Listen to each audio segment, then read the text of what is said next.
on Fox's Kudlow. America's listening to Fox News. 93 WIBC Mobile News. On the level, on the go.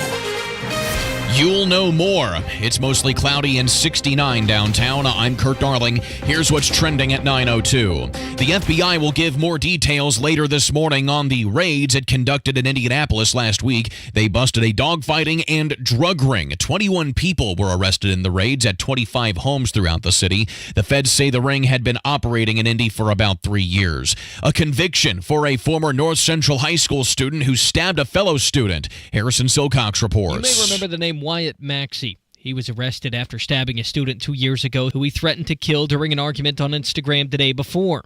That student had stab wounds to his brain and heart when police arrived, but they survived. Maxey was convicted of attempted murder, aggravated battery, and possession of a knife on school grounds. The Marion County Prosecutor's Office says he'll find out his sentence October 16th.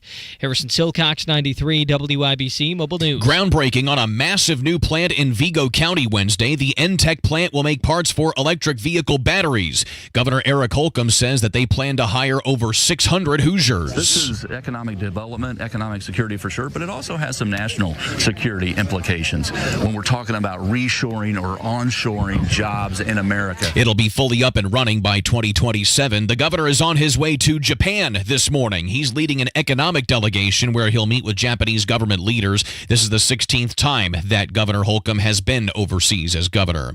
Keeping the death of Deputy John Durham in mind, Marion County Sheriff Kerry Forrestal is asking city leaders to include an additional $14 million in the city's next budget to help him retain deputies for his department. I believe that the challenge to continue to train people and have them move to other agencies to pay higher puts all of our people at risk. And if we could retain them, that's going to be good for us and good for the community. He says staffing has been a problem the last few years at the county's jails. The NFL regular season kicks off tonight as the Chiefs take on the Lions. The Colts season won't start until Sunday when they take on the Jacksonville Jaguars. Traffic on the 5s, Matt Baer. Yeah, Kurt, inbound 69. That's a crash at 82nd Street in the right shoulder block. Traffic slow back to 116th. Looking at the north split, northbound 65 slow out of the split to Meridian Penn. Traffic sponsored by Isaacs and Isaacs. Were you hurt in a car, truck, or motorcycle accident? The insurance companies don't have the advantage of video proof that the Hammer may have. Call today or visit roadproof.wewin.com. I'm Matt Baer with traffic on the 5s. Follow us at WIBC Traffic. Where's the most convenient place to get that big fitness energy? It's Planet Fitness. Now through September 13th. Join for just $1 down, $10 a month, cancel anytime. With over 2,400 locations and equipment for every workout, you can get in, get energized, and get going. Plus, with free fitness training and most clubs open 24 hours, everyone belongs in the judgment-free zone. So join today for $1 down, $10 a month, no commitment, cancel anytime. Deal ends Wednesday, September 13th. See Home Club for details. A lot of schools talk about training the cybersecurity workforce of the future, but do they really deliver? My Computer Career has been supplying the IT workforce with thousands of skilled, certified pros for 15 years. Train with the experts in support, networking, or cybersecurity and start your career in months, not years. Upskill even faster. On campus or live online, qualified students may get financial aid, including the GI Bill. My Computer Career. Accredited, acclaimed, effective. Take the free career evaluation at mycomputercareer.edu. The forecast from the American Standard Cooling Weather Center. Good morning. Mostly cloudy, cooler temperatures today. A few sprinkles this afternoon, a high of around 75. Mostly cloudy, quiet, and cooler overnight, a low of 62. I'm Wish TV Storm Track 8 meteorologist Marcus Bailey for 93 WIBC. Cloud cover all over Indianapolis, 68 degrees downtown. I'm Kurt Darling on the level, on the go, and on WIBC.com. You're listening to Rob Kendall. It's an action-packed show today, Casey. Let's go! And Casey Daniels. The gang is all back together. On 93 WIBC. Good morning. It is Thursday, September 7th. It's 6 minutes after 9. This is Kendall and Casey on 93 WIBC. So we've got masks when you feel like it. We've got $5 million for a governor's campaign, and we have polygraph tests. All that is coming up today with Kendall and Casey. In the first hour. In the first hour, we've got a lot to get to. His name is Rob Kendall. My name is Casey Daniels. You can find us both on Twitter. He's at Rob M. Kendall. I'm at Casey Daniels 317, and of course, we're both on YouTube right now. If you type in Kendall and Casey into the YouTube search bar. Can I just say something? What? Coming up later this hour, Casey is way too modest to ever toot her own horn, and thankfully, I am the least modest person in the entire world, so I will do it for you. Okay. You have an interview with a lady who is a polygraph expert. Yeah. We're gonna play clips from the Larry Sinclair guy from the Tucker interview last night, and it has come out now apparently that Larry Sinclair did not pass, or however they get phraseology. Deception indicated, right, I believe is what they said. And so you actually have a friend, a palski, an amigo. A person. Who does this for a living, actually like Jack Bauer's people, where they hook them up and inject. This is, I was thinking about this. This is the interesting thing about this interview, because typically if you watch Fox News or CNN or, I don't know, MSNBC, whatever your channel is of choice, and they have experts on, typically it's a former. They'll say a former U.S. attorney or former chief of staff or former general of the Army. This is someone who's not former. Yeah. This is someone who is current. So we are going to let her keep her anonymity. Did you hook her up to like the voice machine where it sounds like this? No. It's her actual voice. It's her actual voice. How exciting. And she's going to walk us through what it's like being a federal criminal investigator and administering polygraph This tests. interview, it's later this hour. Stick around. It's absolutely fascinating. You're going to be totally blown away with this. Casey did a phenomenal job. But that's coming up. Speaking of pathological liars, Joe Biden. Okay, so the CDC has not announced any new mask mandates, but some schools and businesses, they're reinstating the rule anyway. And just a few hours ago, this happened in our neighbors to the north in Canada.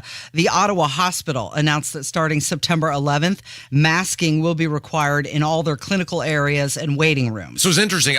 My wife's mother is a very distinguished nurse at a prominent Indianapolis location. And I asked her yesterday, we pawned our kid off on her for a little bit. Nice. And so then I asked her after the free babysitting had taken place, hey, have they said anything to you about masking yet? And she said, not at this very prominent Indianapolis hospital for which I work, but she had kind of alluded to, hey, there's a buzz in the air. And, she was saying of the people that they have had come in so far, now this is anecdotal evidence, she said the overwhelming amount of cases of people who have tested positive for COVID are not the peasants, the patients themselves, but rather the actual people who work in the hospital. Yeah. And it seems like this is in line with what Tony Kennett described, which is it's a mild inconvenience for most people. It kind of is like you have a cold, and then you go about your merry way. Well, how do you put that genie back in the bottle?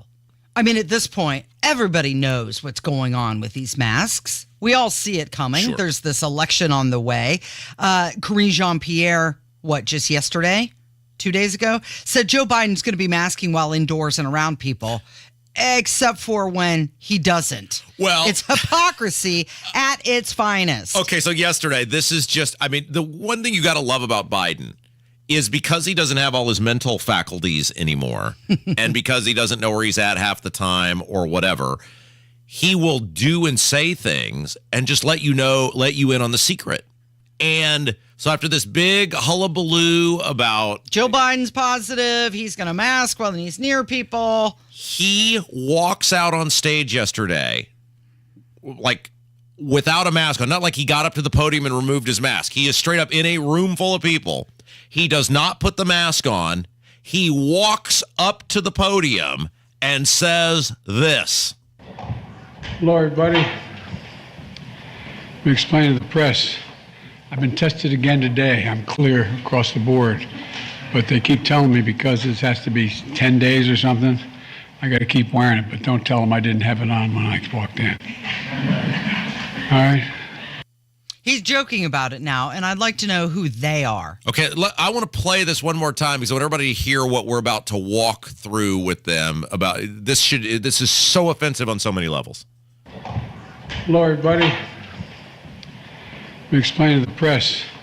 I've been tested again today. I'm clear across the board. But they keep telling me because this has to be 10 days or something, I got to keep wearing it. But don't tell them I didn't have it on when I walked in. All right? Okay, so it's not like he forgot, and he gets up to the podium and goes, oh my gosh, I totally forgot to put this thing on. It's the first thing he does. Mm-hmm. He beelines from whatever room he was in to this podium, and it's the first thing on his mind to make sure you know. So he's thinking it through, whatever brain cells he has left. Mm-hmm. He's thinking it through to tell you, hey, I didn't test positive, but I also didn't put this thing on because he knows it's all a joke. Mm-hmm. It's all a big giant joke to him because the whole thing is a giant joke and everybody knows it. Well, and he says they. Who are they? Yeah. Isn't he the president? Isn't he the one making decisions? Somebody is telling him what to do? He shouldn't be wearing a mask, Casey. You know why? Because he's not sick and he didn't test positive for COVID. He shouldn't be wearing a mask. But they've created this impenetrable level of virtue signaling whereby which any amount of common sense that may intervene into the virtue signaling, you are now public enemy number one. But yet he walks out there and admits to you, I'm not taking this serious. Mm-hmm. It doesn't actually work. It's not a big deal. And I shouldn't have to be doing this, period.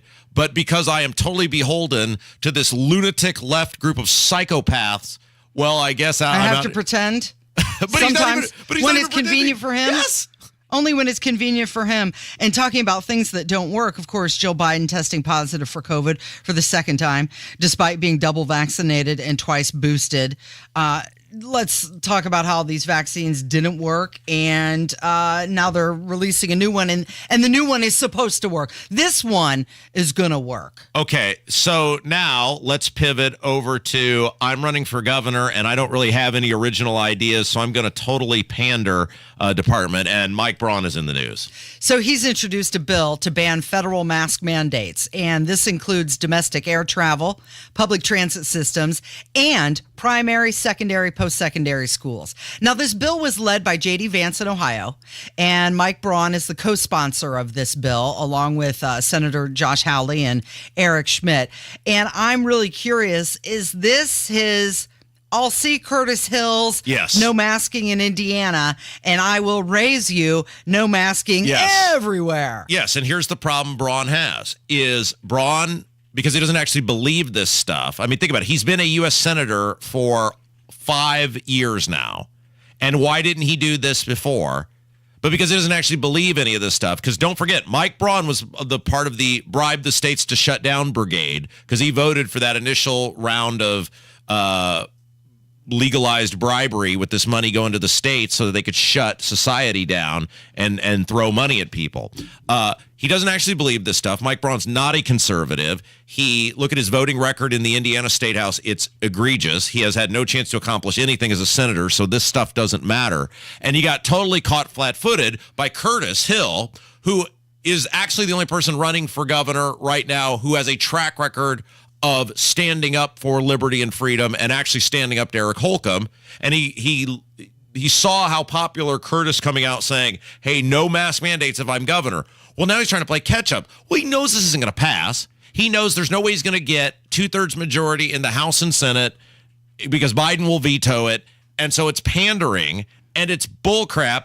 And this is what Braun is, and he's a guy who's accomplished absolutely nothing as a U.S. Senator, and his accomplishments in the House are tax increases and more government when he was in the Indiana General Assembly, and so he hopes you're stupid enough to believe he actually cares about you being forced to wear a mask. So, John, J.D. Vance said that if they say mask mandates are not coming back, then they should all go to the Senate floor and vote on it and make it bipartisan. By the way, it's called the Freedom to Breathe Act. Oh, of course it is, Casey. Yeah, Yeah, and they're saying that it would prohibit all of these people or all of these businesses, air carriers and transit authorities and even educational institutions from refusing service to individuals who choose not to wear a mask. And I'm not saying this is a bad idea. I'm saying, why didn't you do it when you had the opportunity, I don't know, during the debt ceiling, or when you actually had the ability to institute policy into bills or whatever that might become the law? He knows this isn't going to pass, and he's doing this because Curtis Hill owned the day, and if mask or vaccine mandates are your thing, clearly Curtis Hill is the leader in the clubhouse on that, and I think somebody's scared, Casey. Somebody's trying to. Me too. All right, we mentioned $5 million for a governor's campaign, and that is on the way from 93 WIBC. Hammer and Nigel. Did you know Joe Biden had an alcohol czar? The booze czar is warning Americans to limit themselves to just 2 beers per week under strict new booze guidelines. What? Warned that drinking more led to a 1.4-fold rise in someone's risk of heart disease. You know how I know that's bullcrap? Because it's the Hammer and Nigel show.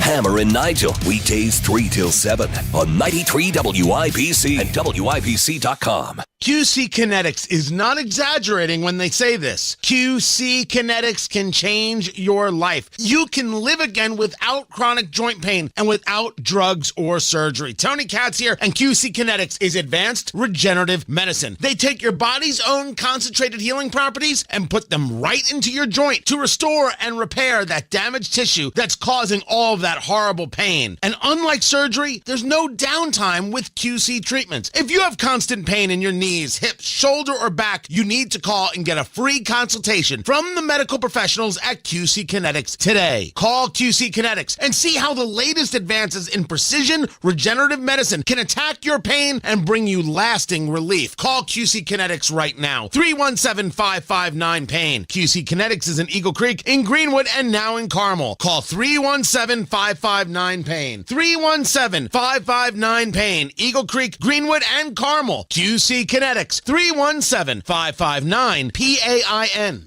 All Hoosier families want the best for their kids, but parents of children with autism face special challenges, and they're counting on Governor Eric Holcomb. Thousands of Indiana children with autism are enrolled in applied behavior analysis therapy centers. ABA centers provide a safe learning environment where parents know their children will be understood and taught lifelong skills. But the Holcomb administration has proposed deep Medicaid cuts that could force ABA centers to close. Kate is the mother of a son with autism. As a single mom, caring for a son with autism can feel very overwhelming. Luckily, I got my son into an ABA center near our home. Since then, he's learned so many life skills to help keep him safe and give him a brighter and more independent future. It would crush our family if we were to lose this option. Governor Holcomb, you're our only hope. Please stop these devastating Medicaid cuts. Governor Holcomb, listen to Hoosier families and ensure children with autism in Indiana get the care they deserve. Paid for by Indiana Act for Families. I'm Kareem Abdul-Jabbar. I learned about atrial fibrillation the hard way. My symptoms would come and go. Shortness of breath, fatigue. I kept going. Then I got so lightheaded, I couldn't. My doctor said I have AFib, so I'm about 5 times more likely to have a stroke. Other symptoms, irregular heartbeat, heart racing, chest pain can come and go, but the risk of stroke stays. If you have symptoms, tell a doctor. Visit notimetowait.com. Sponsored by Bristol-Myers Squibb and Pfizer. The Indy 1500 Gun and Knife Show is this Friday, Saturday, and Sunday at the Indiana State Fairgrounds. For hunting, sporting, and personal protection gear, visit the Indy 1500 Gun and Knife Show. America respects our first responders and veterans, the brave whose business is taking action when calamity strikes. It's dangerous work, often surrounded by sirens, shouting, even gunfire, so hearing loss is probable. First responders can turn to Relay Indiana. If you have trouble hearing on the telephone, visit RelayIndiana.com for voice recognition technology phones that allow the hearing impaired to have normal phone conversations. And there's loaned equipment for those who qualify. Get clarity back on the phone. Visit RelayIndiana.com. You're listening to Rob Kendall. That guy's brain is a bag full of cats. You could smell crazy on him. And Casey Daniels. If she were a president, she'd be Abraham Lincoln. On 93 WIBC. What have you done for the past 21 days? It is Kendall and Casey on 93 WIBC at 9:21. 21 days. That's how long it took him to catch up, not only in terms of cash, but also staff. We're talking about Brad Chambers, who is running for governor for the great state of Indiana. So Brad Chambers, he is dubbed on this show professional errand boy, because that's what he's spent the last years doing, being Eric Holcomb's professional errand boy, heading the IEDC. And for those of you who don't know how that works, Brad Chambers is a super rich, very connected individual. And he is, as the head of the IEDC, he has taken your money from poor and middle-class people. Now, in fairness, the General Assembly took it.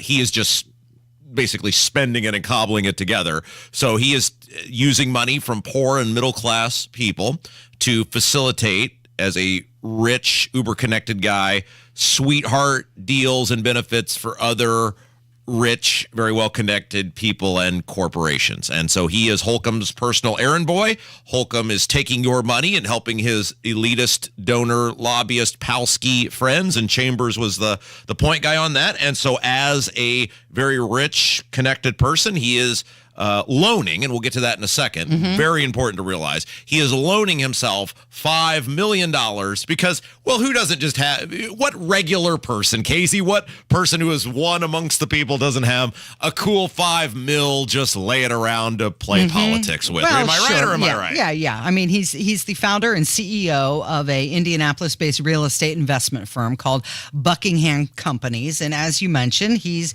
giving a loan to his campaign of $5 million. I was curious yesterday when this came out. How does he have $5 million just hanging out? Well, he's a super rich, totally out of touch, uber connected person. That's why Holcomb picked him to head the IEDC. And this is what people need to understand about Eric Doden, too. Eric Doden was Brad Chambers before Brad Chambers was Brad Chambers. And if you look at who the two rich guys are in the race, who are spending infinite of their own money, or in the case of Doden, his daddy gave him $600,000. We can't forget that. These people are not about you. These people do not understand your life. They do not understand your plight. They're not interested in helping you. You don't spend this amount of money or have this money able to spend if you're connected to regular people. And Eric Doden was a super rich, connected person who, under Mike Pence, helped super rich, connected people.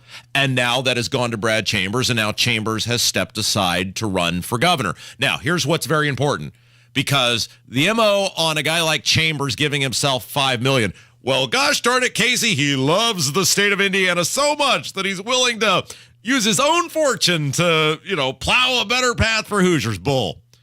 And we'll get to how this is playing out in just a second. But he is loaning himself the money, which what that means, and this is all legal and above board, but we're just telling you how it's going to operate, is his plan is he is going to win this primary with his infinite money. He's going to legally buy an election, just like Mike Braun did the U.S. Senate seat in 2018.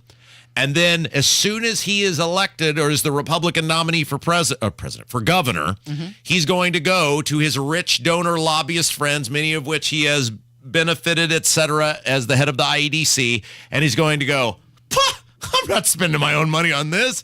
I'm going to need a sizable donation to the honorarium. And these rich, connected people who he has helped for years will replenish those coffers. So Brad Chambers will legally try to buy himself through a primary and then get all of that money back from the people he has taken your money to help facilitate sweetheart real estate deals, etc., for as the head of the IEDC. Okay, so he launched his bid on August 17th, just 21 days ago, keep in mind, and he collected $535,000 in donations, and then he kicked in his own $5 million.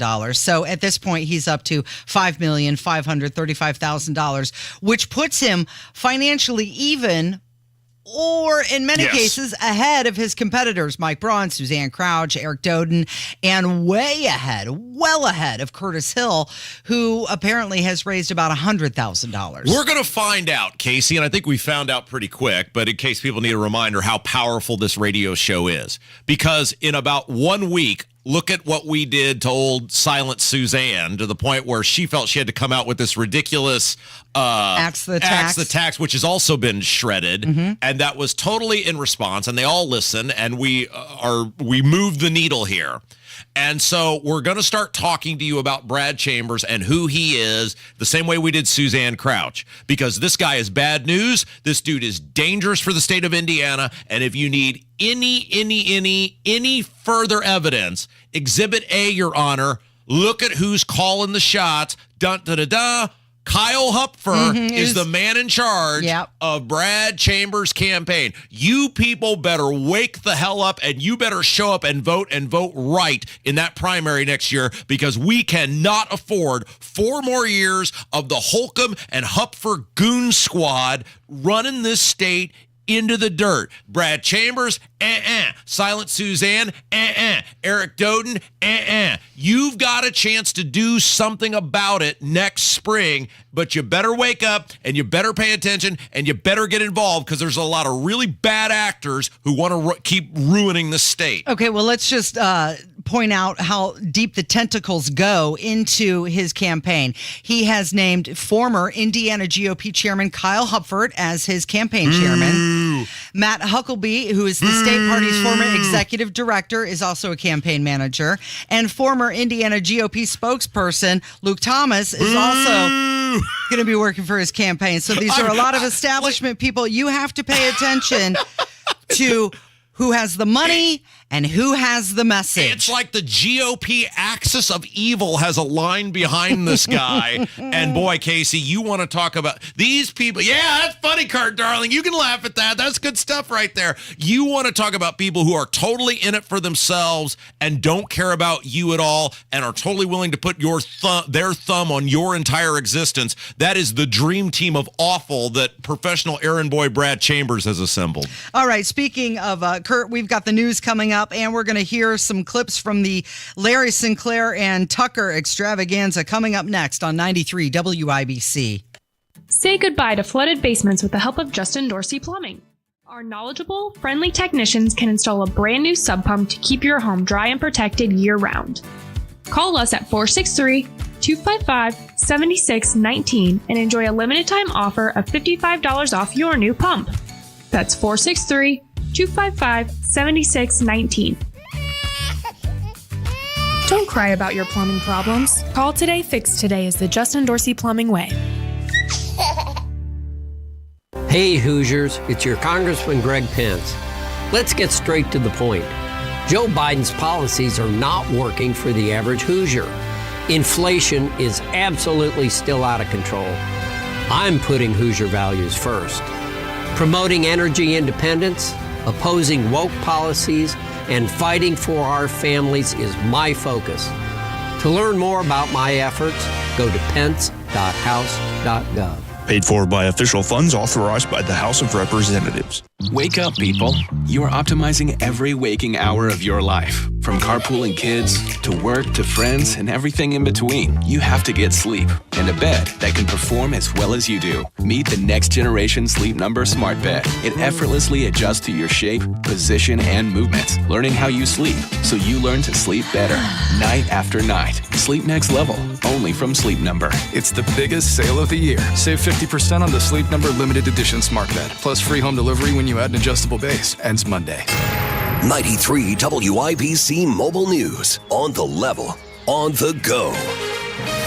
Heading to Asia. It's 67 and cloudy downtown. I'm Kurt Darling. Here's what's trending at 9:30. President Biden heads overseas today after testing negative once again for COVID. It was announced earlier this week that the First Lady was infected. The president is due to fly out of Joint Base Andrews this afternoon en route to India, where he'll attend the G20 summit. Another indictment is expected against the president's son. Hunter Biden is expected to be indicted on a federal gun charge by the end of the month. Now, that is what special Special Counsel David Weiss's team told a U.S. District Judge yesterday, although the exact charges there are unclear. All of this comes a month after the first son's plea deal fell apart. This deal would have protected Hunter from serving jail time for allegedly lying about his sobriety on a federal form when buying a gun back in 2018. Fox's Brooks Singman. The Coast Guard says a man was arrested just off the coast of Georgia while he tried making a journey across the Atlantic. The 51-year-old man was attempting the trip using a homemade contraption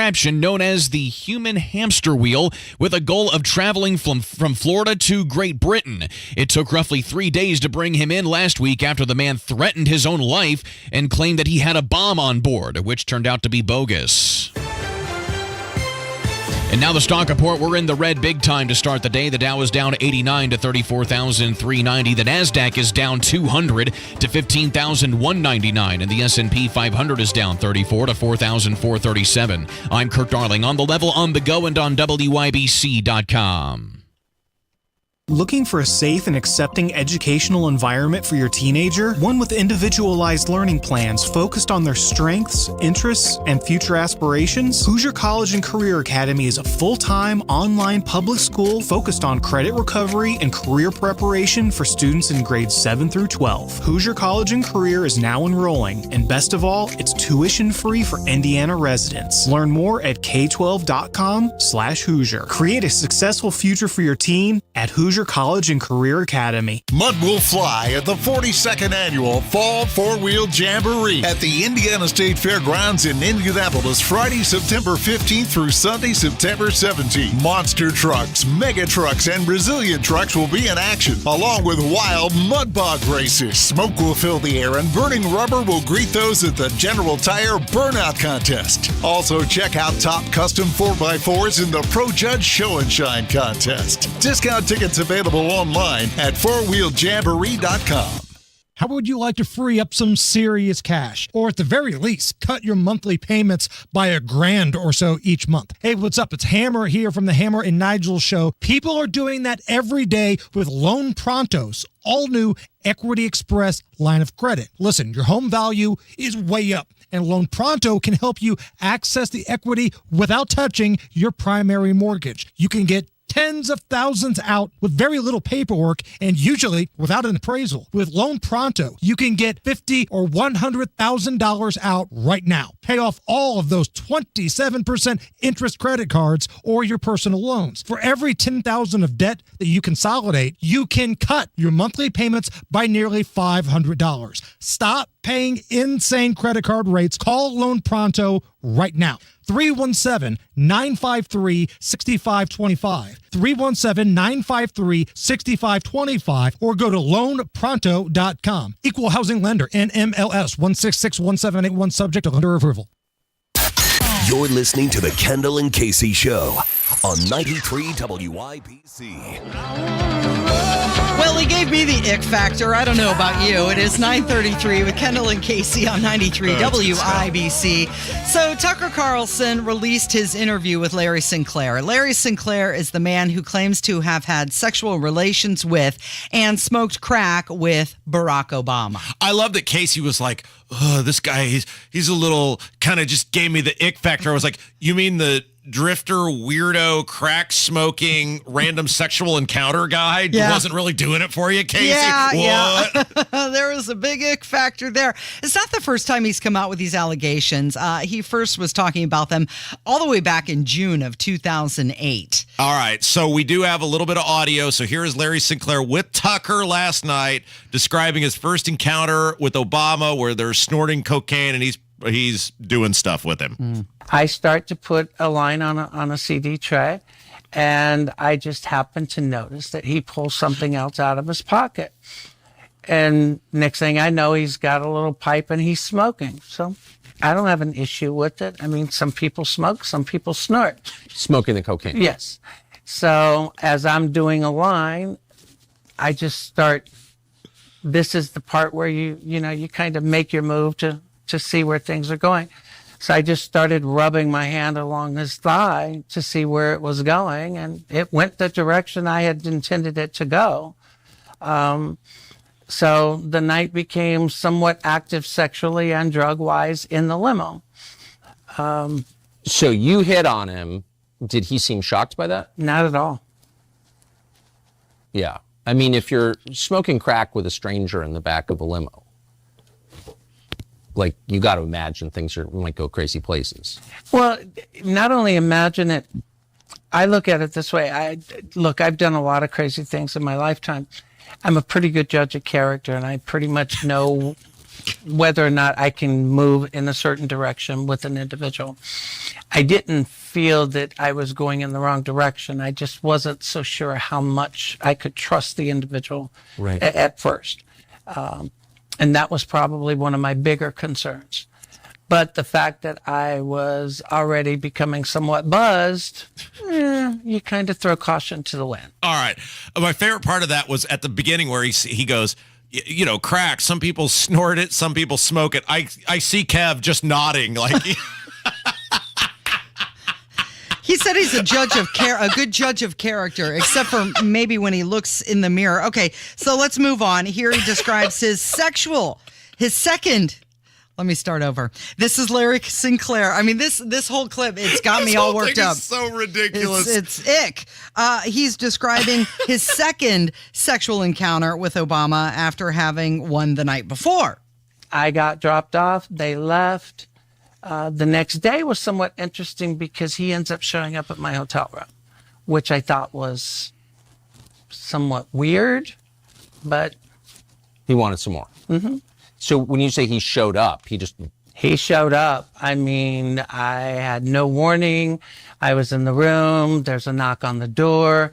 I open the door and he's standing there. And he's standing there with more Coke, and he comes in, and it was just like a quick, rehash or rerun from the night before. Exact same program. Exact same program. Was he smoking again? Yep. So Barack Obama smokes crack, and then you perform oral sex on him.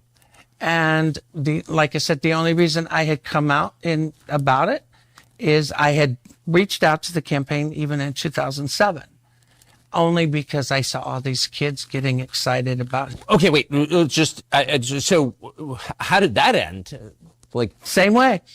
So you get off, you finish smoking, you leave. Like, thanks, bye? Mm-hmm. Huh. What did you think of him?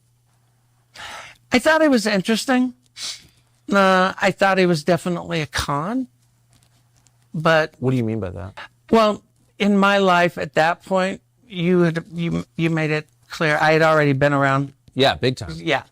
So when people are doing things because they actually really enjoy it, or they're sincere, or they're looking, for a connection, or they're doing something because they're looking for an in, or they're looking for a hook, or it's a game.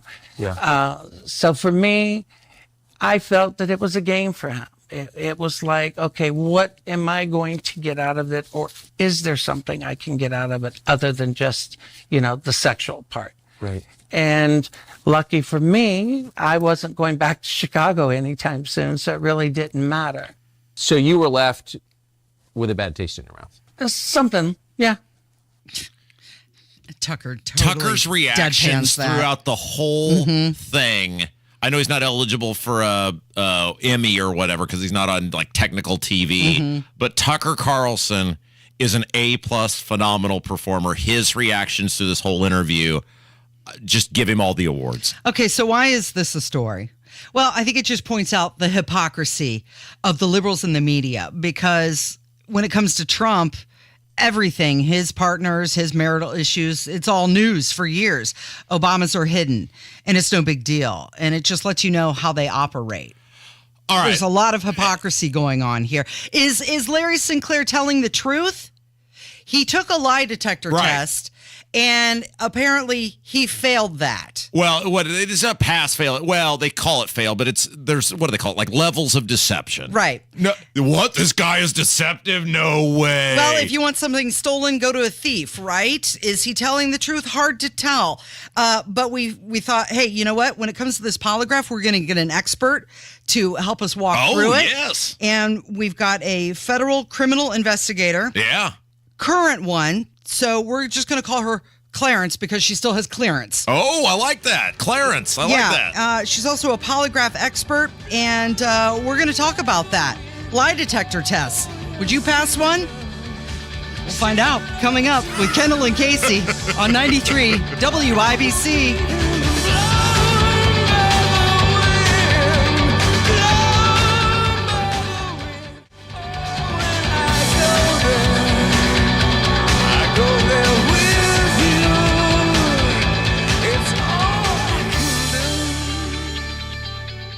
Coming up on Tony Katz today, are we about to have a problem with food supply in the United States? No, don't panic. Let's just make sure we understand. That's after the news at noon on 93 WIBC. Dr. Trudy Fleer here with the 5G Home Recovery Podcast. Let's talk about something called T-Mobile Home Internet Lite. What is light internet and who approved that idea? Internet Lite is almost like 5G internet, but once you download a few video games or movies and hit your cap, you get throttled to dial-up speeds, like from the 90s. Bogus. You don't have time for that. You need robust, fast, reliable internet. You need Xfinity. Learn more at xfinity.com/TMOFax. Now through September 21st, new customers can get 75 megabits per second Xfinity internet for less than what you would pay for T-Mobile Home Internet. It's all just $20 a month for 12 months with no annual contract. Plus, ask about a free line of Xfinity Mobile. Go to xfinity.com/TMOFax, call 1-800-XFINITY, or visit a store today. Requires paperless billing and autopay with stored bank account. Restrictions apply. Equipment, taxes, and fees extra. After promo, regular internet rates apply. Actual speeds vary. Do you get sinus infections, congestion, sinus pressure and pain, above your eyes, below your eyes, sinus headaches? You've gone to the doctor. You've visited urgent care over and over again, and it's always the same thing. Oh, I know.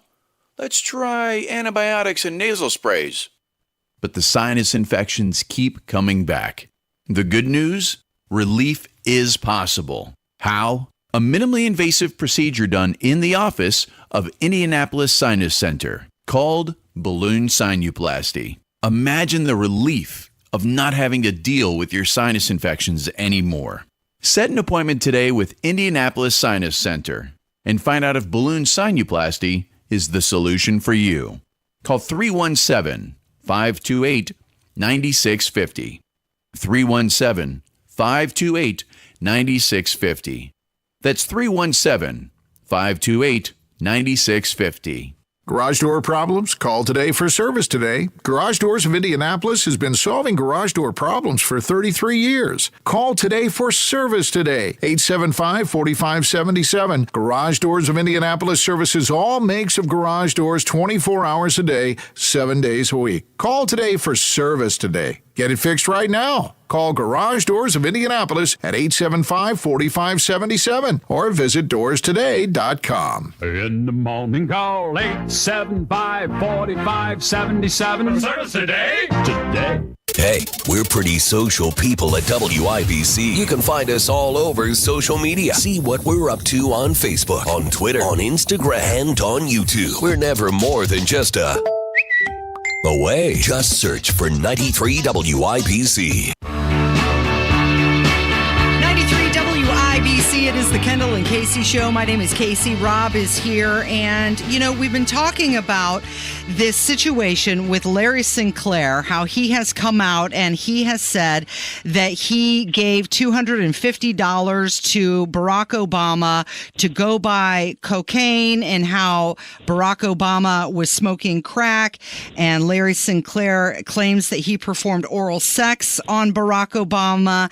And now there's this interview with Larry Sinclair on Tucker on X. And it's come out during all of this that at one point, whitehouse.com, not .gov.com, offered Larry Sinclair $100,000 to take a polygraph test, a lie detector test. And he did do that. He took the polygraph test. He actually challenged Barack Obama to take one as well, which I believe he has not done. time. But in the polygraph test, it was indicated deception. So I thought, okay, let's get an expert on polygraphs. And lo and behold, we have a guy, or in this case, a girl. And I would love to introduce you, but unfortunately, we can't do that, can we? I don't believe we can. And why is it that we can't tell everybody who we're talking to? So essentially, I'm still in working with the federal government. I have a background in federal law enforcement, and I have to keep my identity sort of undercover due to the type of work and the cases that I still work and the agencies that I work for. Okay, but you are an expert in polygraphs, is that correct? I am. So I started my career back in 2010 in federal law enforcement. And in 2014, I actually went to the Federal Polygraph School, which is approximately 4 months. It's a master's program, and we get our graduate study, our certificate in graduate study. Worked all types of cases, from counterterrorism to counterintelligence, criminal operations, and investigations. I conducted the pre-employment or the full-scope lifestyle polygraphs that you hear about. I've worked in internet crimes against children. I've worked in overseas operations and investigations. And about 3 years ago, I left my agency to go out on my own. And now I do consulting and run exams for the greater federal government. So that's sort of my background. And I would consider myself a SME in polygraph, yes. So here's the question. What do you look at when you're conducting a polygraph test? It's not what we see on TV, is it? Not at all. In fact, I have a very difficult time watching polygraph portrayed on television. And I think most people that come into my room and that I polygraph, they find it extremely different than what they see on television. So kind of setting up, if this were my case, and I would consider this sort of a criminal type of case, or that's how I would kind of look at it, I would look at the case facts first. So you sort of look at the case facts, get all of that laid out. And then one of the biggest things that we look for, we call it test question construction. And that's probably one of the most difficult parts of our job. And so essentially what that means is you have to look at the case facts and come up with questions that we'll call it examinee, the person taking the test, they are not able to rationalize out of. And in my experience, when I've looked at former polygraphs and I've consulted on some cases, sometimes the examiners, maybe they're not as experienced or don't have as much experience in polygraph. The questions are not constructed correctly, and there is some wiggle room to get out of them. So that's the first thing that we look at. We want to make sure that we have good questions and that they're not able to rationalize out of them. So Larry Sinclair, who was on the Tucker Show, this is the guy who's claiming that he smoked crack with Barack Obama back in 1999. He also performed oral sex on Barack Obama. He took a polygraph test.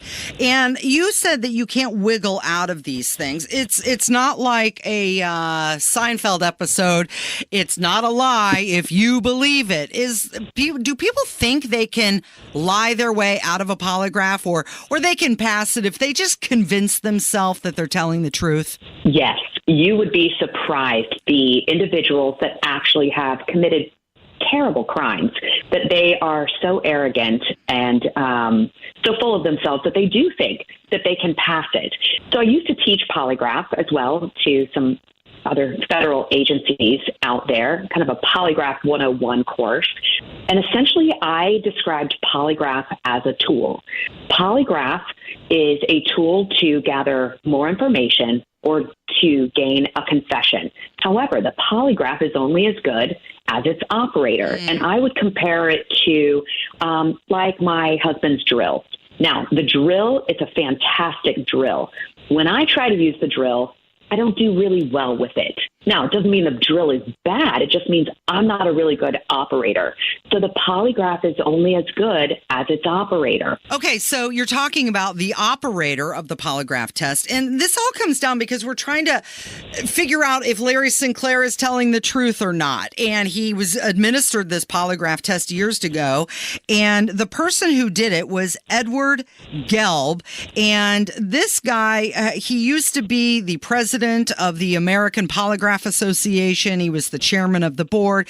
He's done many nationally seen polygraph tests on Entertainment Tonight, Geraldo Rivera, CNN, Larry King Live. But he did claim that he had a PhD in front of the Supreme Court at one point, and it has been revealed that he never earned a doctoral degree from any accredited university. So in this case, do we believe the guy who was given the polygraph, or do we believe the guy who was administering the polygraph? Great questions, right? And I certainly don't know Edward Gelb's complete background.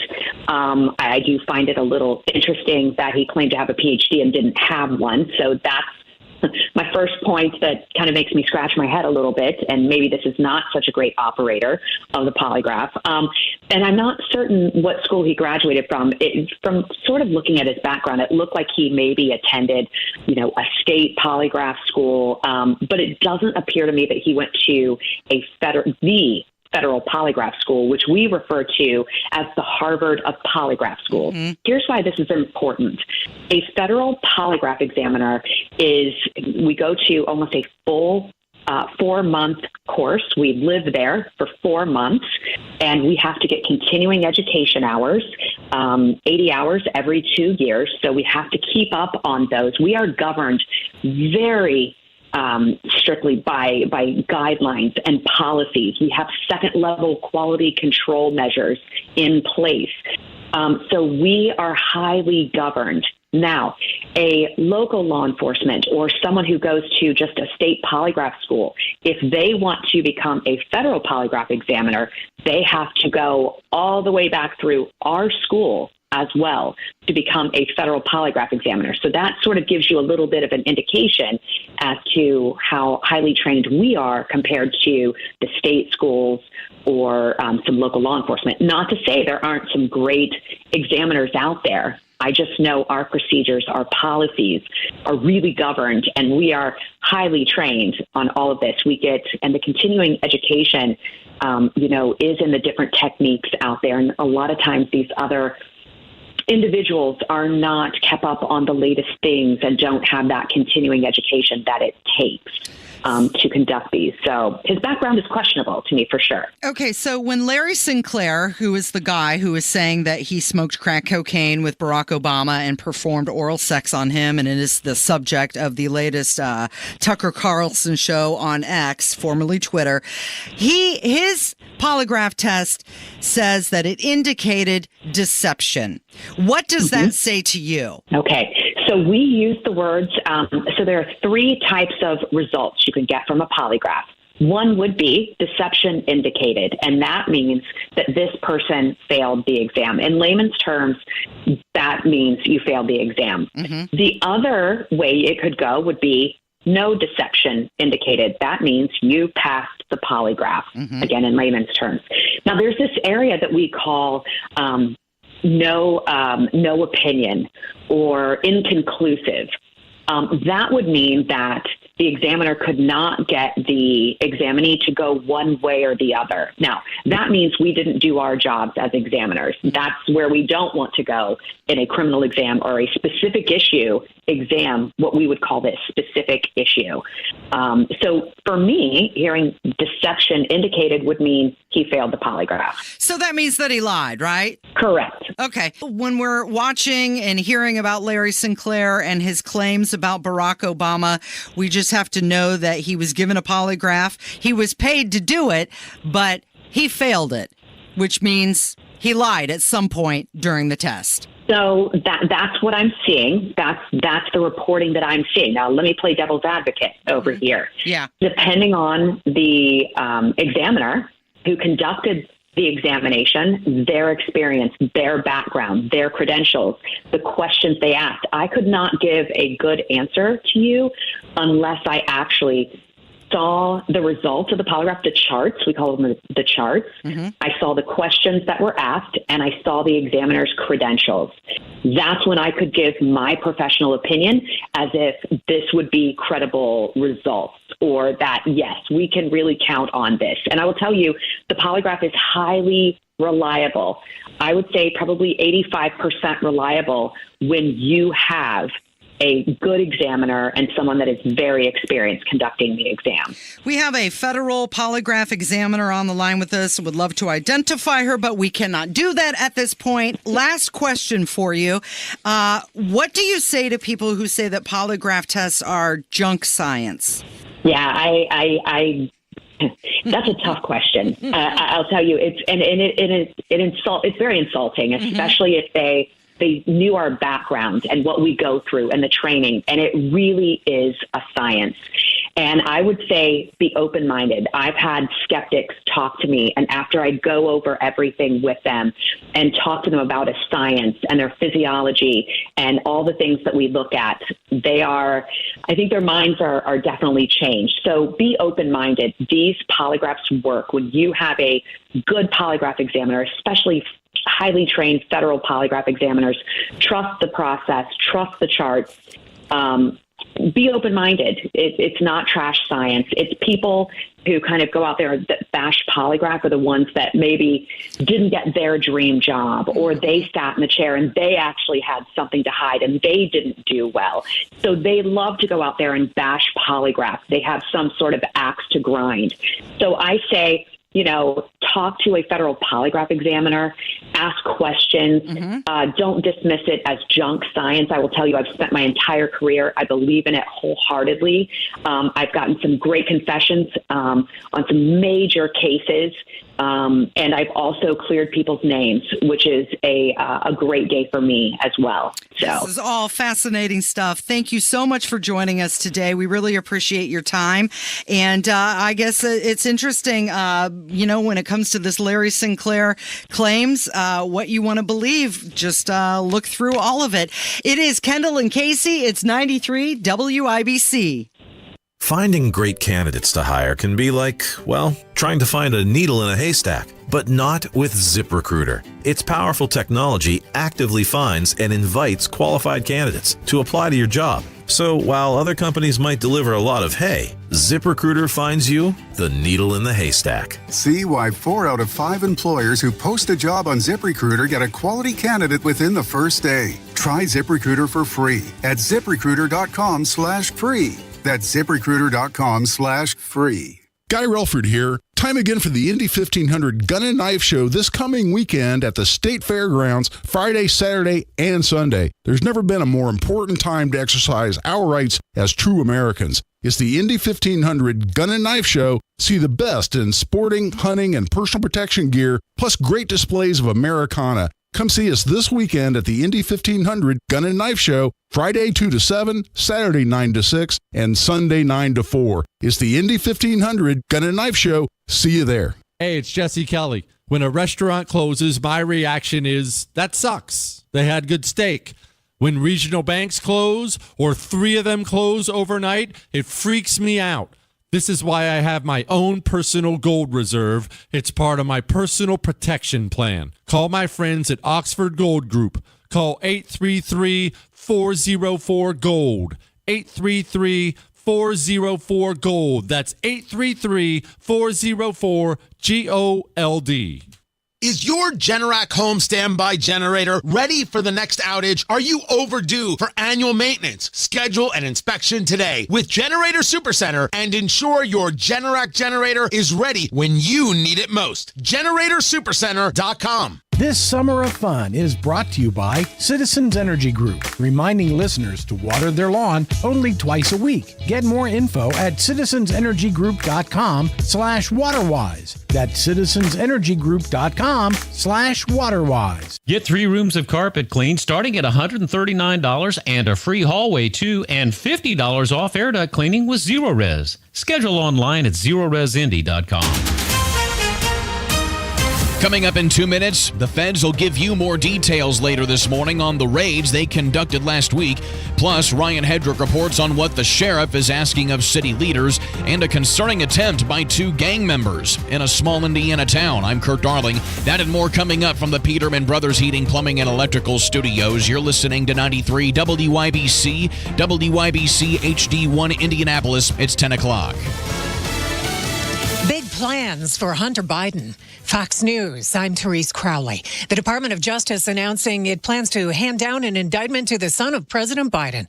Fox's Brooke Singman reporting. Hunter Biden is expected to be indicted on a federal gun charge by the end of the month. Now, that is what special counsel David Weiss's team told a U.S. district judge yesterday, although the exact charges there are unclear. All of this comes a month after the first son's plea deal fell apart. This deal would have protected Hunter from serving jail time for allegedly lying about his sobriety on a federal form when buying a gun back in 2018. And that charge could land him 10 years behind bars. At the same time, House Republicans are demanding Hunter's legal team turn over all records of communications with the Justice Department related to that collapsed plea deal. And the House warns Hunter Biden and his legal team could be called to testify before Congress if they don't provide those documents.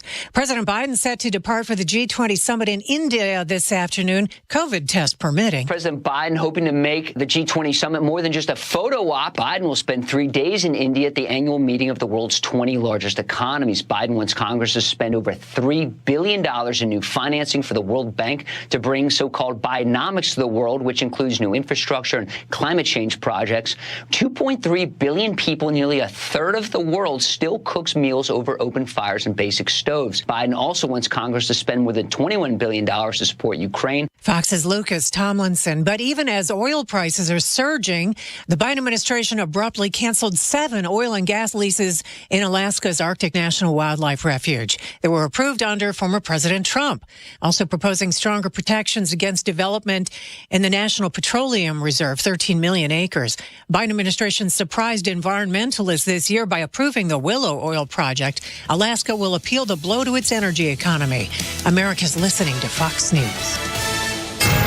93 WIBC Mobile News. On the level, on the go.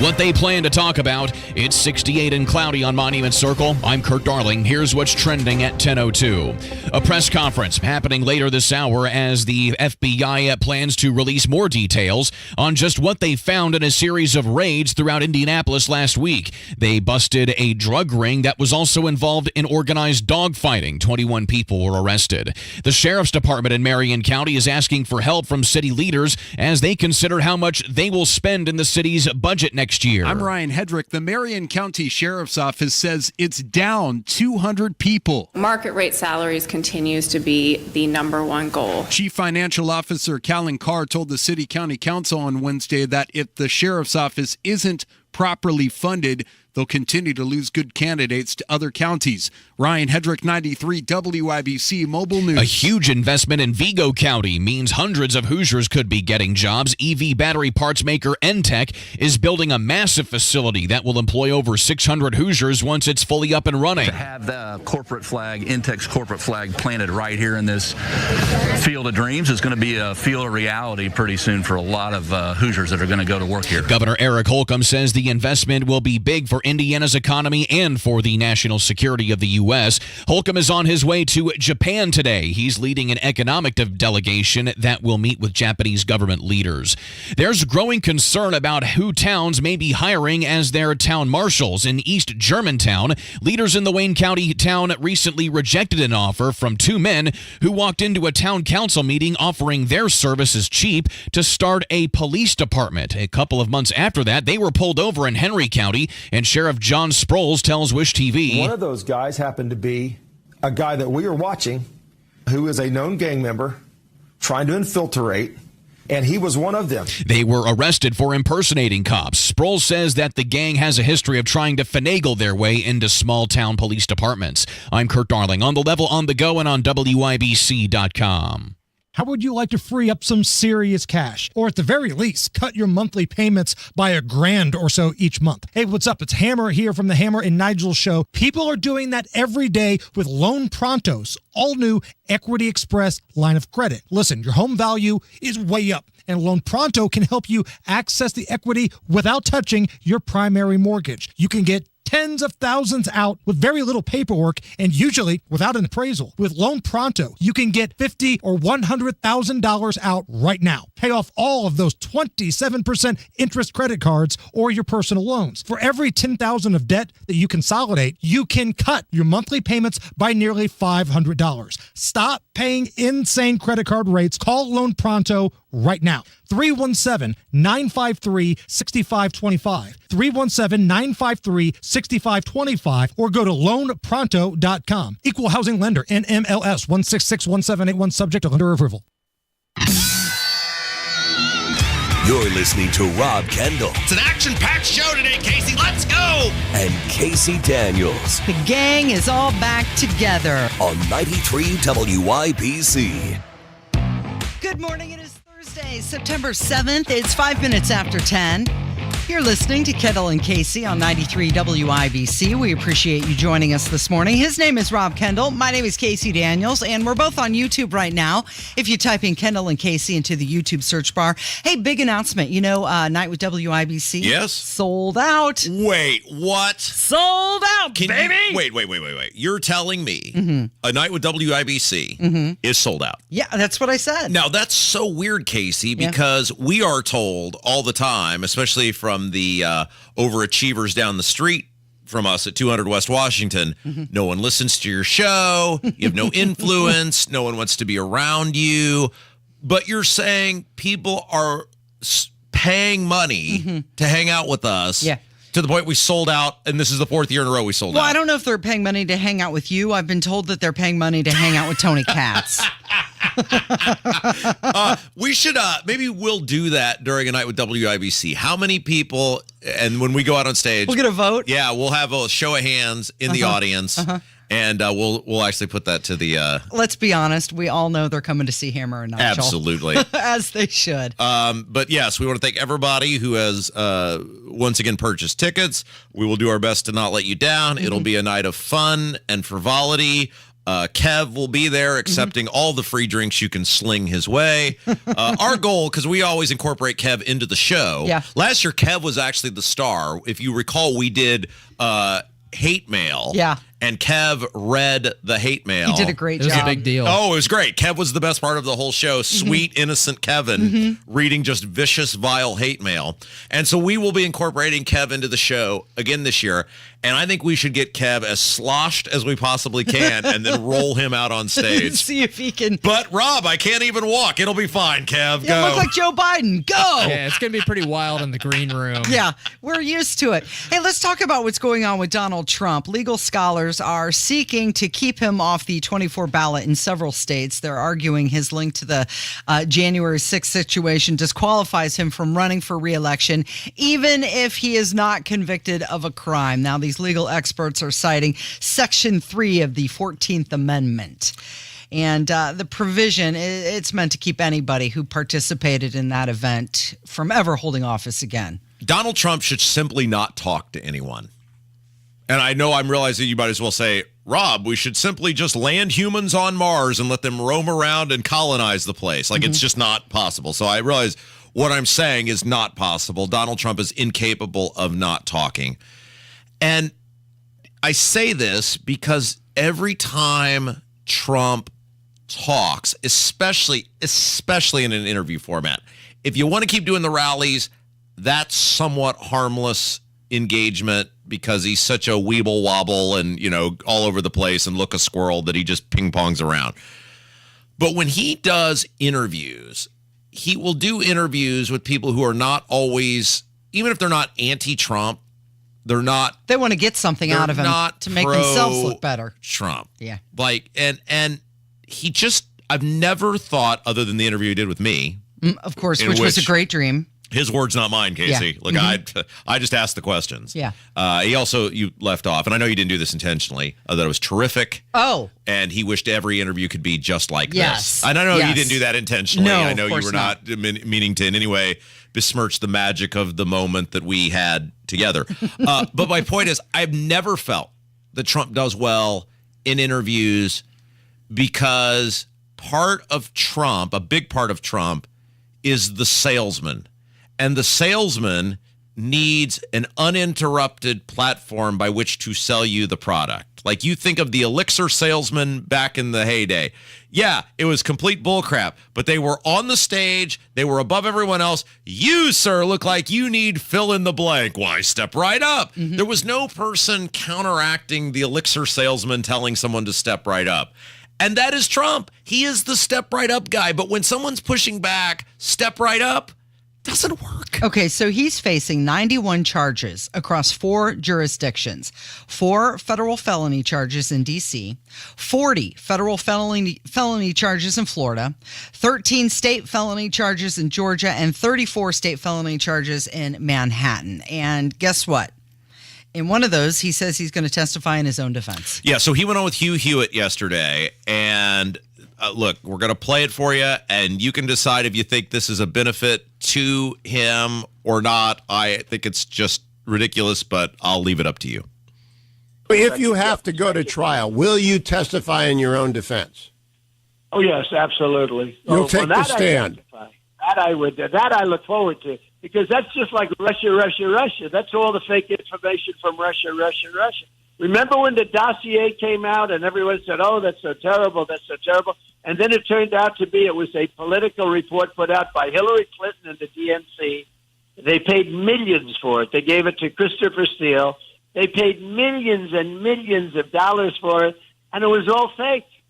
I think that obstruction charge is going to get the trial, Mr. President. I think that I'll testify.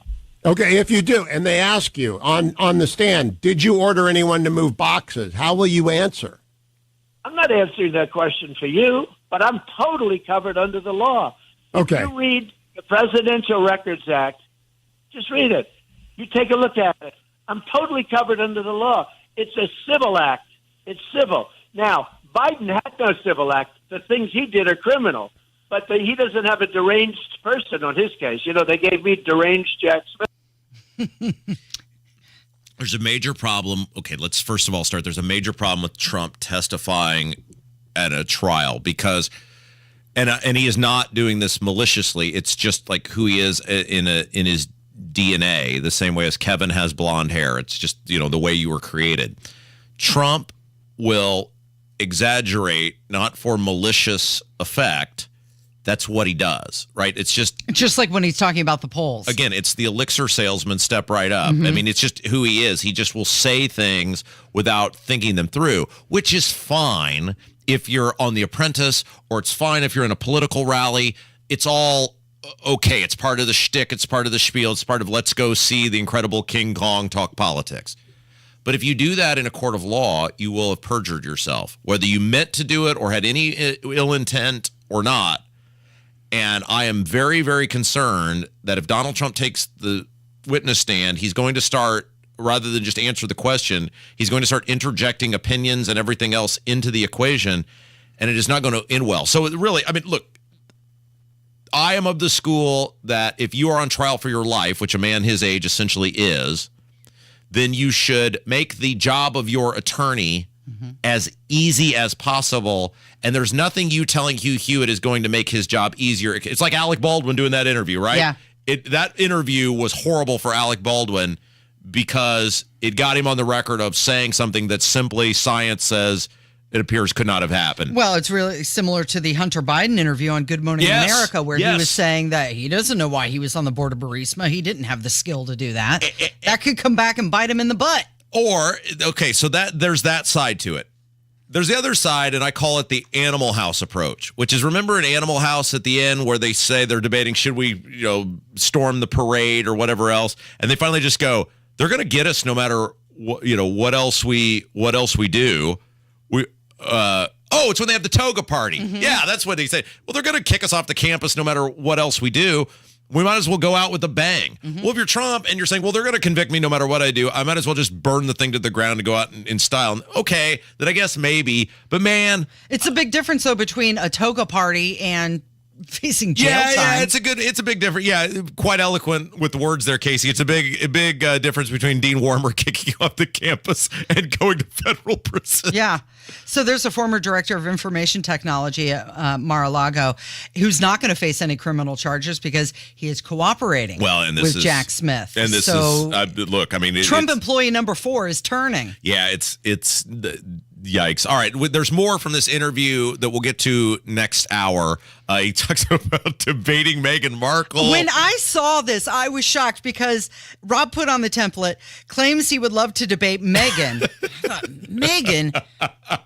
What Meghan? This can't be Meghan Markle. Yeah, it is. He talks about being briefed about UFOs and how people in the military believe in them. It was just the interview kind of took like a very weird turn. We'll play that later. But when we come back, our old pal Jim Merritt will be with us. We've got to get all the dirt on very rich professional errand boy Brad Chambers giving himself $5 million.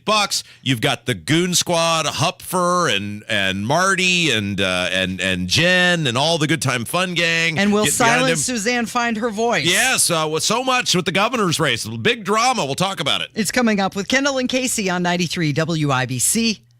That didn't take long. A Night with WIBC, brought to you by Relay Indiana, is once again sold out.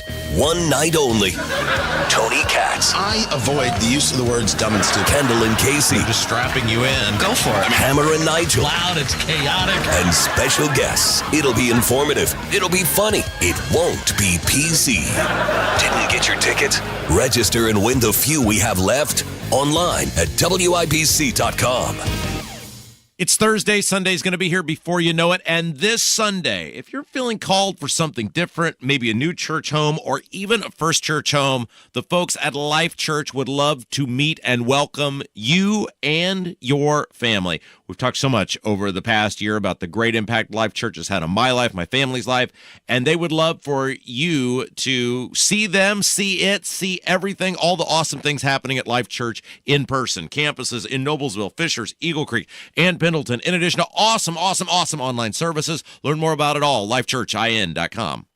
Hey, what's up? It's Hammer here. Stop by the Garage Food Hall in Ibato Works District and Palavana Cubano, the best Cuban food in Indy. And I'm telling you, the Cuban Reuben, it's the best sandwich in Indy. There's nothing better. Oh, man, Hammer, I don't know. I might have to take issue with that. Jay's Lobster and Fish Market has the best lobster rolls in the state. And don't sleep on that lobster mac and cheese either. Tell them Hammer and Nigel sent you. Go where the pros go. Drexel Interiors for Timberlake Kitchen and Bath Cabinets. Visit Drexel's new design center on 146th Street at River Road or on North Shadeland. DrexelIN.com. It's the Kendall and Casey Show on 93 WIBC. I hope you've got a fork because you can stick it in yourself, but I think your show's about over. Faded pictures in an old scrapbook. Faded pictures that somebody took when you were hard. 93 WIBC, it is the Kendall and Casey Show. I'm Rob. Casey's here, and it is time to talk with a national treasure. He spent 30 years. Thank you. Oh, I thought you meant me. Me. He spent 30 years in the Indiana Senate, and he is the guy that knows Indiana politics and government like the back of his hand. The great Jim Merritt. How are you? I'm well. Good day. Now, we recorded our very fabulous Someday Award-winning State House Happenings podcast, which you can hear Sunday mornings on WIBC just a little bit ago. And we were talking about how Brad Chambers, the former professional errand boy for Governor Eric Holcomb and now running for governor, is very, very rich and is giving himself $5 million to start the process of being able to lord over the rest of society for the next 4 years. I wish I had more friends who could give themselves $5 million to play around and have fun. What saith you? I wish I had people give me $5 million. You might be living a different life today. Yeah. I'm very excited to see how Brad Chambers runs his governor campaign, and everybody will know him because he has $5 million, Casey. Yeah. And he had a good start in politics, being chairman of the Indiana State Fair Commission, of which I served, and just recently resigned from being the Indiana Economic Development Corporation president. And there are a lot of announcements, Robert, a lot of announcements of jobs coming here, and he and the governor span the world. Well, yes, and we wish, we mentioned State House Happenings. Once Holcomb was on a camel. It was too bad we didn't leave him there, but he came home. So we pointed this out on the podcast. People will hear, wow, this guy's giving himself $5 million. He loves his state and his country so much that he's willing to give his own money to make bull. He fully intends to get that money back when he wins this primary, and the rich donors and lobbyists are going to pay him back. He's not running a soup kitchen over here. That's exactly right. And I've known Brad most of my life, and he started his own. He was a serial entrepreneur. He started his own business when he was in college. His fraternity brother, my brother. So did I. I didn't end up with $5 million to run for governor. You didn't do it right. Apparently not. I bought a radio station. Brad has been an amazing success, and how he's taking that success and trying to run for office. And we've seen this before where serial entrepreneurs have run and lost or won. And it just all depends on how he introduces himself to the state of Indiana and what issues, and telling the story of Brad Chambers. He's got a great family, and with $5 million, he's got a chance. Mm-hmm. He seems right up your alley, Casey. He's a good-looking older man with lots of money. With a big wallet? Yeah, he seems like he would be right in your alley. However, one thing that no amount of money can buy you, Jim, is that he is now attached at the hip to high-tax Holcomb. And as Republican primary voters showed at the convention when they voted for that complete buffoon Diego Morales, they'll pick anybody over Holcomb. So how does he distance himself from high-tax when his whole team is now made up of Holcomb people? Well, he can't. He can't. And it's his job to start out with a biography, and this is Brad Chambers, and I'm bringing jobs to Indiana. That's the issue that he's got to push. It also gives Lieutenant Governor Suzanne Crouch some room to reintroduce herself, to be herself, because most of the people, this is going to be an insider's primary election. And the conservative Indiana is going to come out, and everybody has to pick their lanes. And I don't know what lane Brad's going to pick, but he's going to be well funded to pick that lane, to talk about what he believes the future of Indiana is, and money gives you that opportunity. Why would all of these establishment people put their weight behind Brad Chambers and not Suzanne Crouch? Like, what is the difference here? What made them say no to her and yes to him? Yeah, why do they hate women? Well, is that it? No. What I think, you don't put $5 million of your own money if you haven't surveyed, if you haven't polled, if you don't know what's actually going on in the state of Indiana. So they know that there's so many people running that there's an opportunity there. There's a lane there. They polled. They have done their investigation. They've leaned in, and they know there's opportunity there. But why? This is what no one can answer for me. It is well known now. Crouch basically hates Holcomb, and Holcomb basically hates Crouch. Why? She was totally subservient to him for 7 years. She carried the water. She was totally silent through all the stuff that he did. Why are they not joined at the hip, and why is he not? And nobody can answer what the deal is with these two, but clearly they don't like each other. Well, that's the unanswered. I don't think anybody can answer that question. And Suzanne has given her life and her soul to the Holcomb administration. She did a great job as lieutenant governor, mental health, agriculture, broadband, tourism. She did an outstanding job as lieutenant governor. But then when you go to an event and people say, we're for Braun, and these are Republican women, and why not? Why aren't you for Suzanne? Oh, because she worked with Holcomb. It's just it's just a very difficult path for Suzanne. She's doing her very best, but it's going to be interesting to see how this all cracks out. Rob has mentioned quite a few times how she was subservient to Holcomb and went along with, she carried the water, she towed the party line. She towed the line. There's no question about it. Yeah, she did the middle management thing. Mm-hmm. Do you think that there's going to come a point where she is going to be like many betrayed women and just have this reaction and come out and really voice her opinion, like really find her own voice and say, listen, this is me, screw that guy? Well, we've witnessed that in the Did last that happen to you, Casey? Have you done that? It seems like you were speaking from experience. Go ahead, Jim. What do you think? Well, she did that with the income tax, eliminated the income tax. And right now she has to follow up and insert how she's going to do this.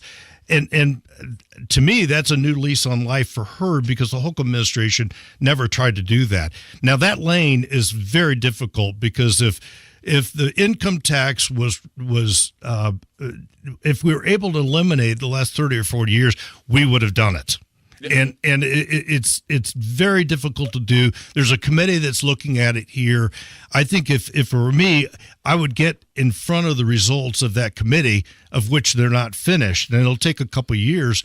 And I'm just not sure why the lieutenant governor didn't say, I'm going to cover the state with broadband.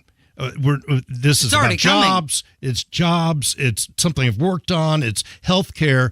And 100% of Indiana, anybody that wants broadband will have it by the time my term is up as governor. Yeah, but that's not sexy. No, but it's something that saying that you're going to on. axe the tax. There's a ring to that, right? Whether she can make it happen or not. But you're talking to local government who relies on social on income tax as well, and you're talking to the Medicaid. You're talking to the education lobby that depends on the income tax. So she has selected a lane as very difficult to travel. Jim Merritt is our guest. Couple minutes left with him. You hit on a good point.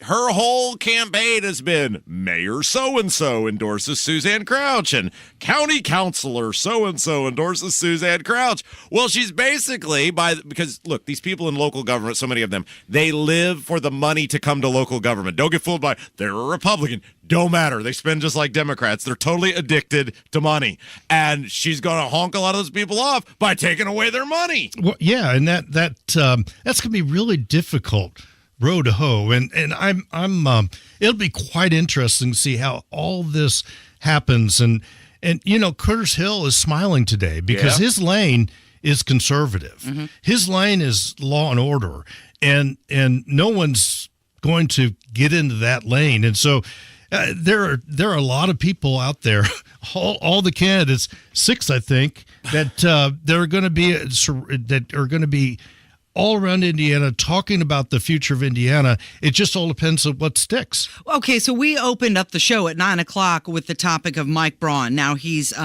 introducing a bill that bans mask mandates everywhere. Is this his attempt to win this election in Indiana? Kind of like, I'll see your Curtis Hill no mask in Indiana, and I'll raise you no mask anywhere. Well, I didn't even know that he'd introduced that. Wow. Neither did he, welcome probably. To the show. It was probably a staffer. Yes, he probably doesn't know either. It was him and J.D. Vance from Ohio, so how much is he involved in that? Well, the thing is, and I've said it on this program before, Senator Braun is a very good U.S. senator. He's got 1 foot in Washington, D.C., and 1 foot in Indiana. And it's very difficult to run for, no one's really done it, run for governor of the state of Indiana, which is a very local-oriented state, and be serving as a U.S. senator, and it's going to tax him physically, and it's going to tax him financially, and it's just going to be really interesting to see how he picks a lane, and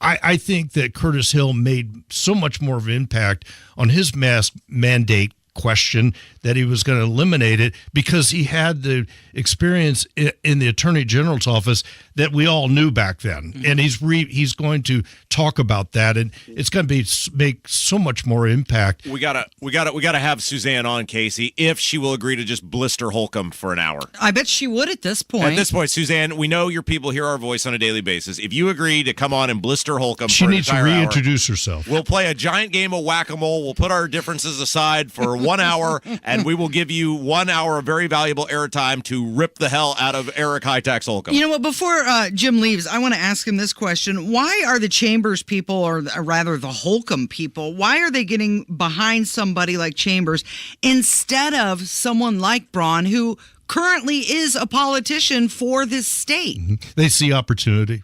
They know they did their homework. That's it. It's grip. They're looking for the grip. They see their opportunity. They've done their homework, and there's a path. There's a lane, and they think they can use the $5 million to win the primary. Hey, find him at Merritt in the Morning. It's a very fabulous podcast. It's on YouTube. It's on Facebook. And where can we find you on Twitter, Jim? Well, Jim _ Merritt. There you go. Yes, we have Mayor sir. Collier from Lawrence this week, so tune in. We love it. Merritt in the Morning. Find it on YouTube and Facebook. Casey, take us home. You're listening to Kendall and Casey on 93 WIBC. When someone you love is the victim of a wrongful death, it's a terrible tragedy. What's also a tragedy? When the insurance company doesn't want to pay what you deserve for your loss and suffering. I'm attorney Darrell Isaacs, the Hammer, founder of Isaacs & Isaacs Personal Injury Lawyers. We've recovered over $1 billion for our clients, including a recent $10 million wrongful death jury award. There are strict time limits to file a wrongful death claim, so please go to WeWin.com for your free case evaluation.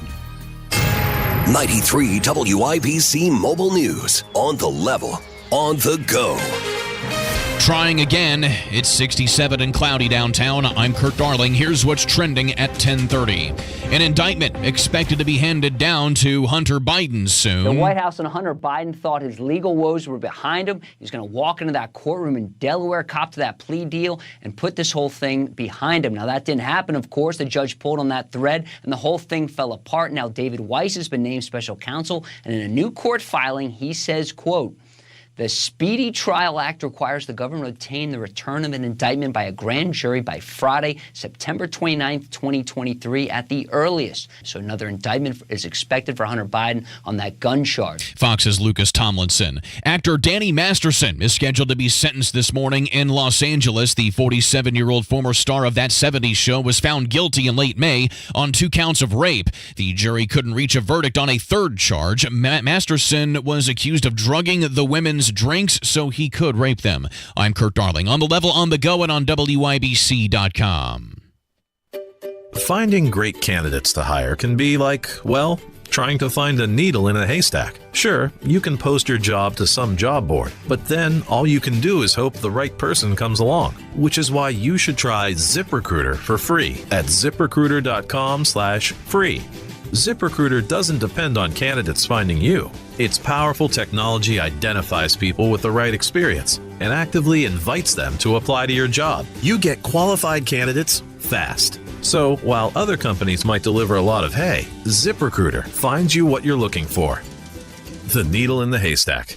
4 out of 5 employers who post a job on ZipRecruiter get a quality candidate through the site within the first day. ZipRecruiter, the smartest way to hire. And right now, you can try ZipRecruiter for free. That's right, free. Just go to this exclusive web address, ZipRecruiter.com/free. That's ZipRecruiter.com/free. ZipRecruiter.com/free.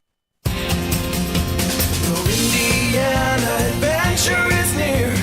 Come to Grant County this year. Discover the Cumberland Covered Bridge Festival in Matthews, September 9th through 11th. Cross over the historic 1877 covered bridge for antique engines and tractors, live entertainment, and mouth-watering food. Then check out the cool rides at the Classic Car Show Sunday at the Matthews Community Center. Get details at showmegrantcounty.com. Grant County, Indiana. Classic cool. Indiana adventure is near. Come to Grant County this year. You're listening to the Kendall and Casey Show on 93 WIBC. It's time to hear from you. Kendall and Casey present Voicemails.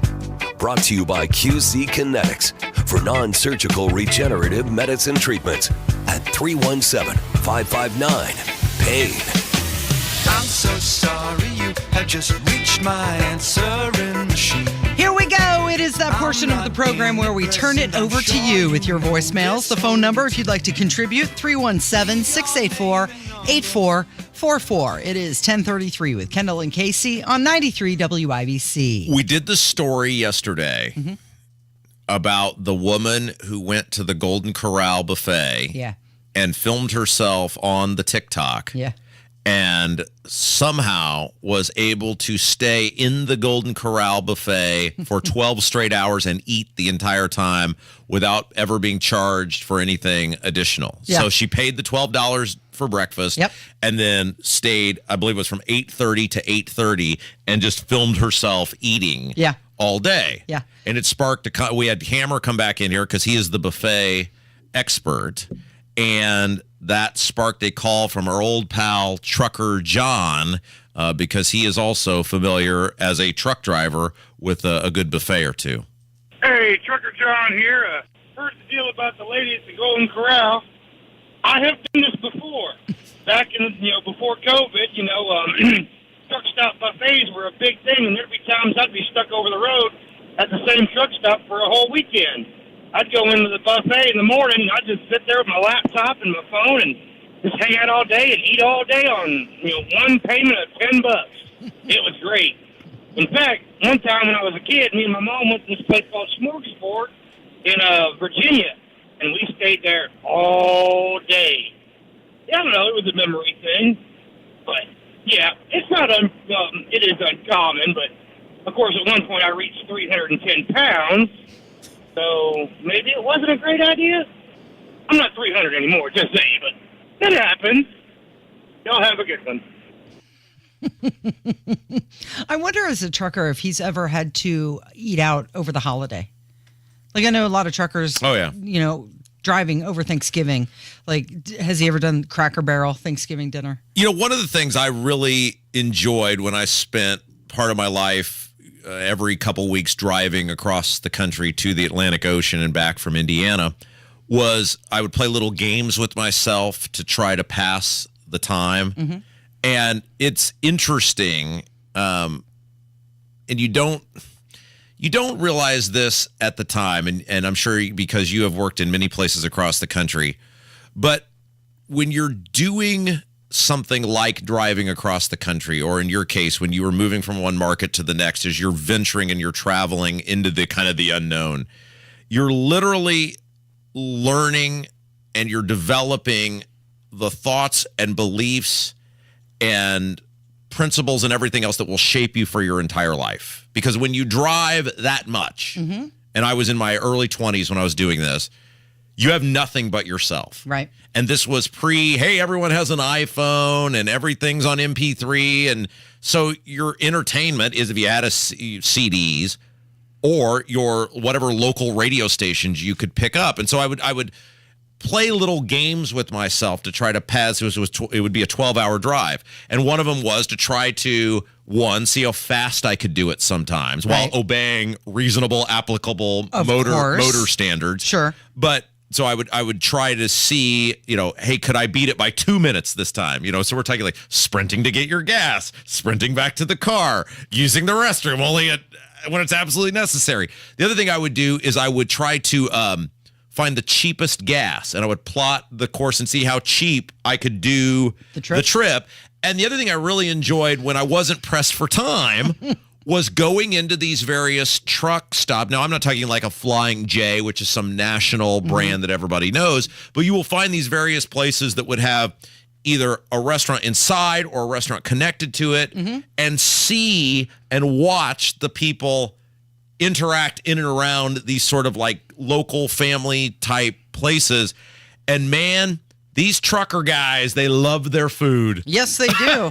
Well, it's got to keep them going, right? It was probably coming up on a year ago. I did an article about the best truck stops around Indiana. It's at WIBC.com. And something that I have found driving across the country, and I know his call was about buffets, but something that I've realized about driving across the country is right now you're never more than 3 songs away from a Luke Combs song because he's all over the radio. He's country? He's a country guy. So onlyinYourState.com says that the best buffet in Indianapolis is The Journey. The who? The Journey. Is that like a local place somewhere? Yeah. It's here in Indianapolis. The Journey. Yeah. Ever been there, Kevin? Kevin loves to go out to eat. I don't think I've ever heard of that, but I would have guessed it would have been a Chinese buffet of some sort. If you're looking for a great value, and Kev, you're very astute on this as an international traveler, you enjoy the international cuisine. The last of the great values really is at the all-you-can-eat Chinese buffets at various institutions across central Indiana. Yeah, they even have donuts there. Yeah. Like crab rangoon. Is that what it's called? Those things are pretty good. That's not a donut, a crab rangoon. No, I'm just listing all the things they have there. Yeah. They got donuts, they got stir fry, everything. Yeah. All right. You may have heard, we mentioned it earlier, it's really hard for me to square these two things up, Casey, because on one hand, we're told nobody listens to our show and we have no influence and nobody cares. But then on the other hand, we found out once again for the 4th year in a row, Night with WIBC selling out in a matter of days. So that's really weird that no one listens, but yet people are literally willing to pay money to see us in person. And one of our great super fan listeners, Drake, called about that. Hey, Kendall and Casey, it's your boy Drake. Can you actually believe that the 4th annual WIBC sold out? Man, that is epic. I've been to all 1, 2, and 3, and I'm about to be at the 4th one. I take a vacation day every year because this is the party. Ain't no party like a WIBC party. Anyways, Kevin, when I see you, buddy, I'm going to buy you any drink you want, and maybe, just maybe, I'll be able to sneak in some homemade peanut butter and jelly moonshine. So, hope to see you all there. Looking forward to it. Cheerio.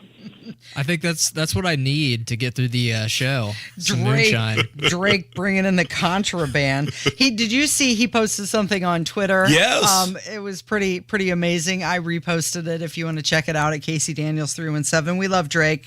Big fan. It's mutual.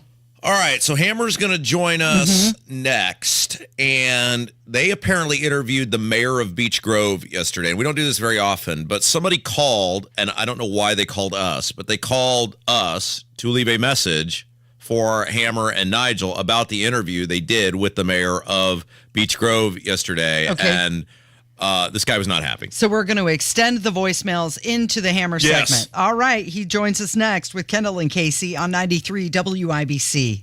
Oh, Rob, Kendall, I know it's early, but let's do some math, shall we? Yes, I love math. I know. No one ever. Put your calculator down. I want you to use your head, your brain, your big brain, okay? Sure. Yeah. What's 12 times 3? Well, that would be 36, Casey. Oh, you're so good. So smart. Congratulations. You did well. Now, how would you like to get a 36% bonus when you invest your money? Yes, absolutely. Let's do it. Tell me more. Okay, if you invest $100,000, you get a $36,000 bonus. And if you invest $200,000, you get a $72,000 bonus. Hello, it's Kendall and Casey. You know that because you listen to us on a daily basis. Not only can you get a 36% bonus, you also get a competitive return, an average of 7% a year for the past 10 years. Plus, and you know only good things happen after the word plus, your money is backed by one of the largest insurance companies in the world. To learn more, call Bill Demery, your retirement guy in Indy, at 317-932-9912. This 36% bonus won't last long, so call 317-932-9912, 317-932-9912. Past performance is no guarantee of future returns.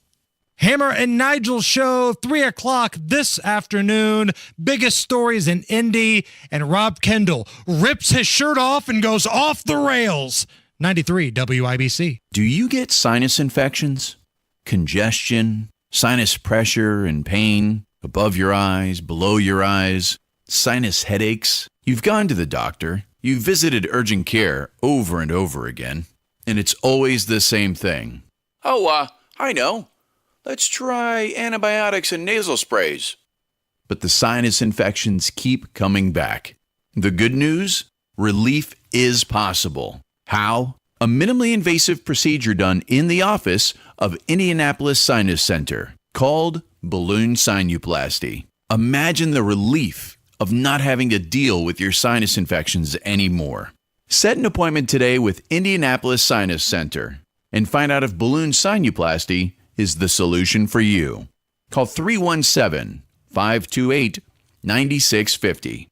317-528-9650. That's 317-528-9650.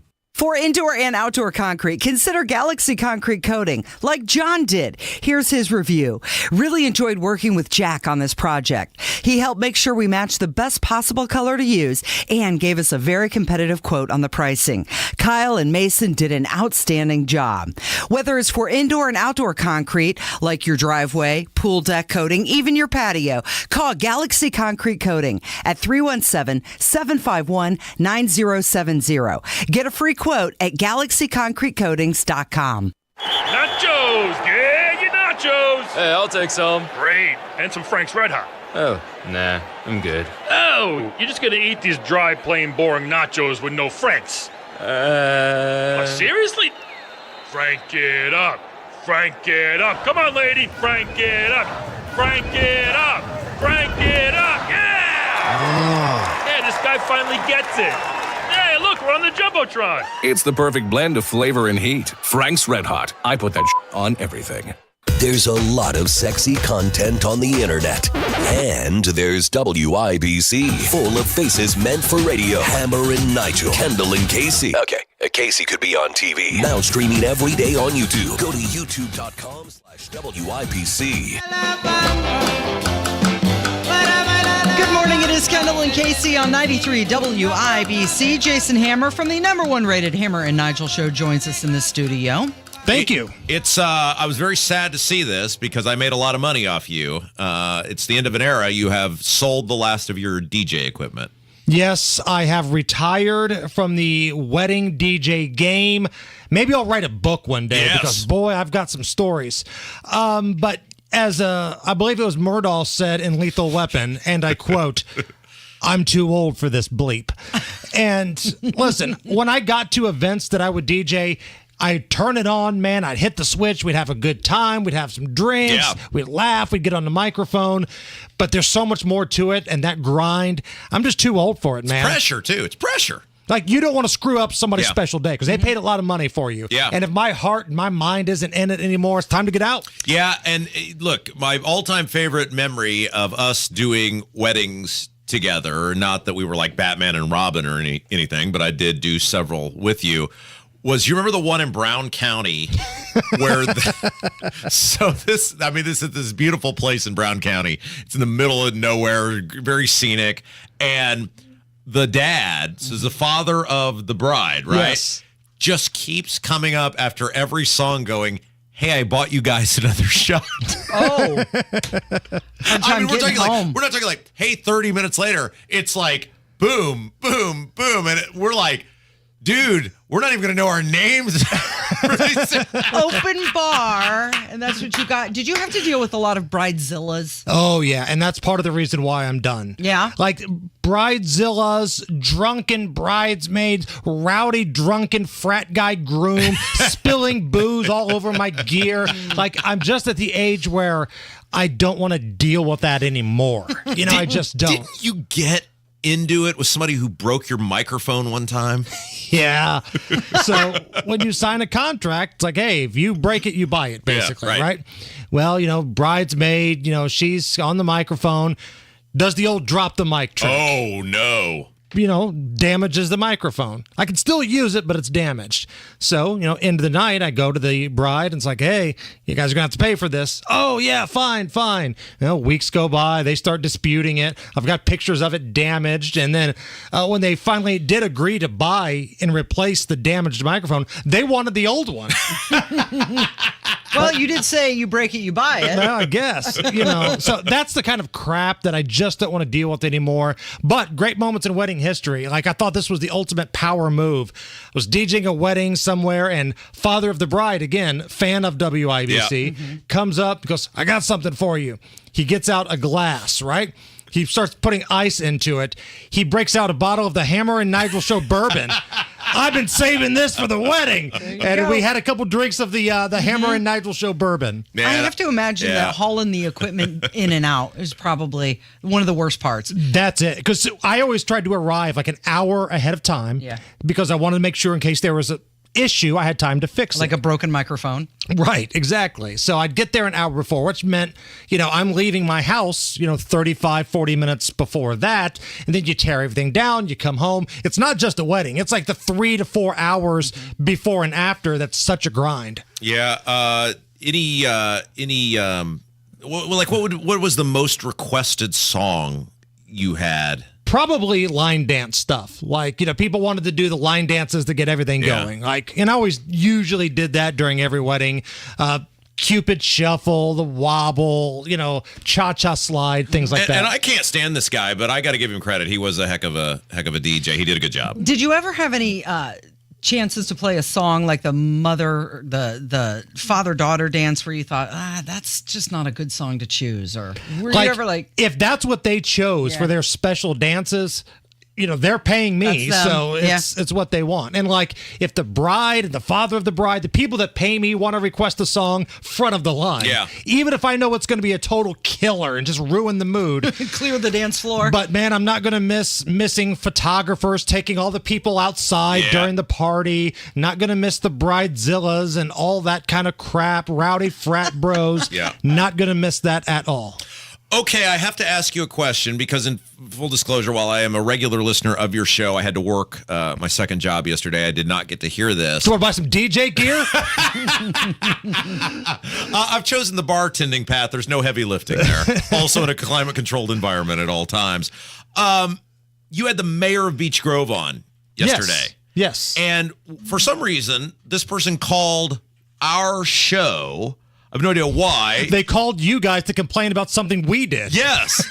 And even though you totally deserve to be complained about, they're not necessarily mad at you. They're mad at the mayor of Beech Grove. So I'll just play the phone call and then let you respond to it. How about that? Okay. All right, here we go. Yeah, it's Wednesday about 4:20, and I was just listening to Hammer and Nigel, and they talked to the mayor of Beech Grove on the telephone, and he said he was a Democrat. Because he wants police to pull people over after 11 o'clock p.m. in Beech Grove. I guess I have to educate that Democrat mayor. This is America, and we can drive anywhere we want to, anytime we want to, without fear of being pulled over. That's socialism. That's communism, and that won't fly with me. So you want to scan my license plate? When it comes up, I'm a tax-paying, law-abiding citizen. You best leave me alone. Thanks. Okay. So what did I miss? Is that an actual plan by the mayor of Beech Grove? No, it's a little bit out of context. So Dennis Buckley, who is the Democrat mayor of Beech Grove, was coming on, and what I love, he was ripping on the Democrats in Marion County. Like, if you're a Democrat politician and you want to rip on Mears and Hogsett, you get bumped to the front of the line of our show. And he was talking about, because he's a lifer in Beech Grove. I mean, he's been there. I went to school with his kids and so forth. Yeah. He has lived there forever. And his whole thing was, I want Beech Grove to get back to the way that it was before, to where, police officers weren't afraid to pull somebody over. If they thought you were a suspicious car at 11 o'clock, they would pull you over. If they thought you were a problem, they would pull you over.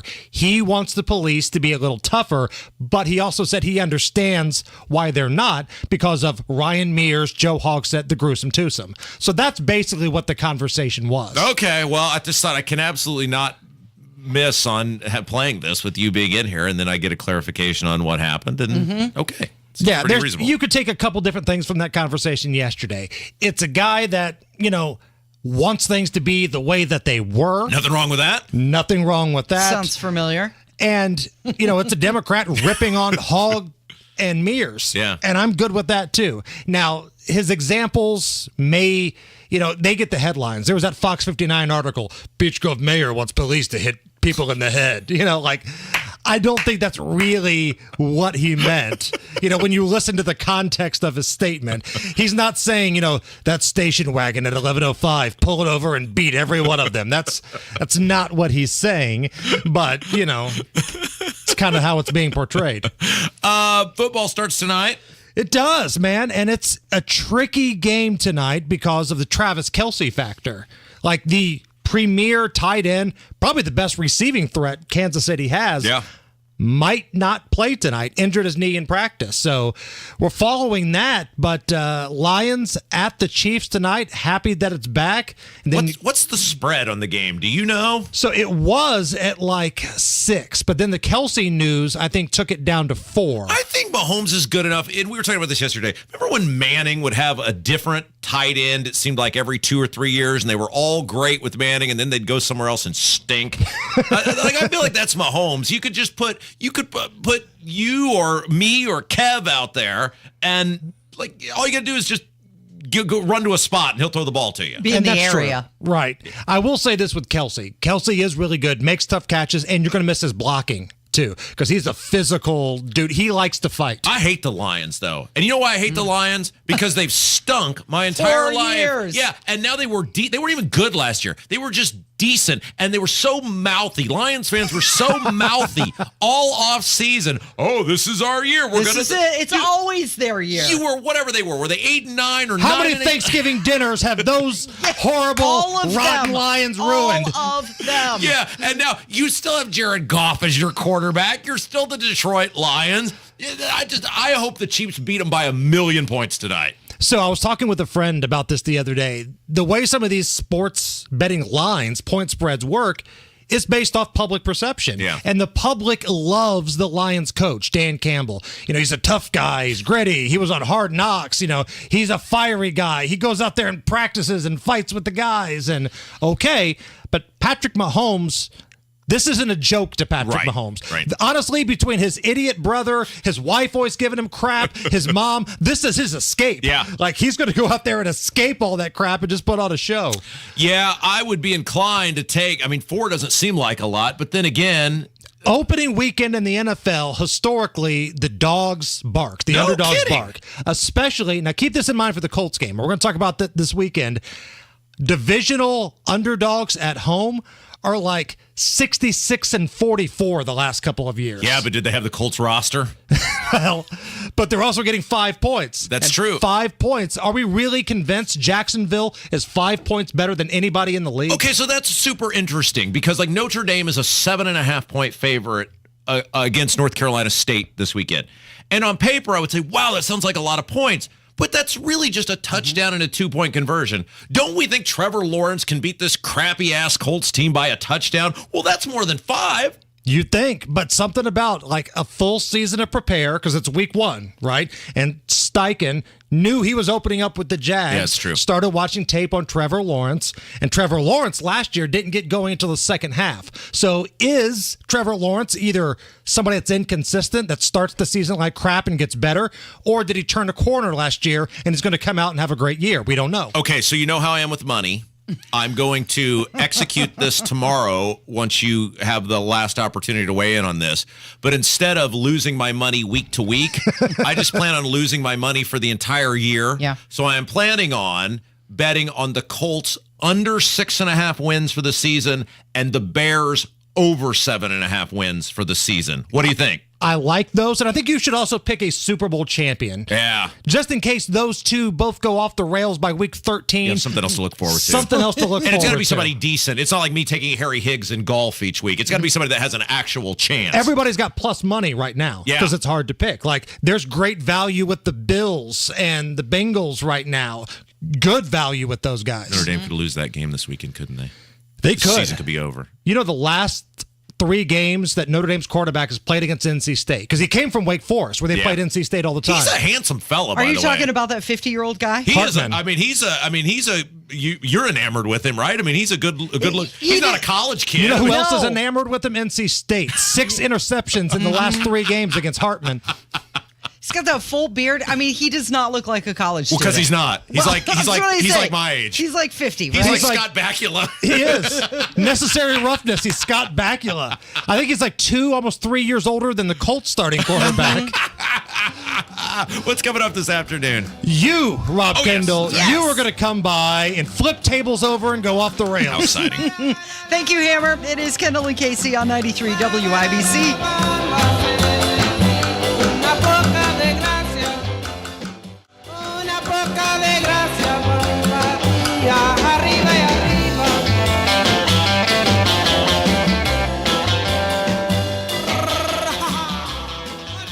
Guys, if you've noticed a lack of energy, motivation, and drive, it could be low T. Schedule your health assessment at Low T Center. They offer the convenience of monitored self-inject at-home testosterone treatments for $155 a month, cash pay, or covered by most health insurance. If you don't live near a Low T Center or just need the convenience of at-home treatment, Low T Center makes it easy, shipping your treatments directly to you. Go to lowtcenter.com right now to book online. Low T Center, reinventing men's healthcare. Wake up, people.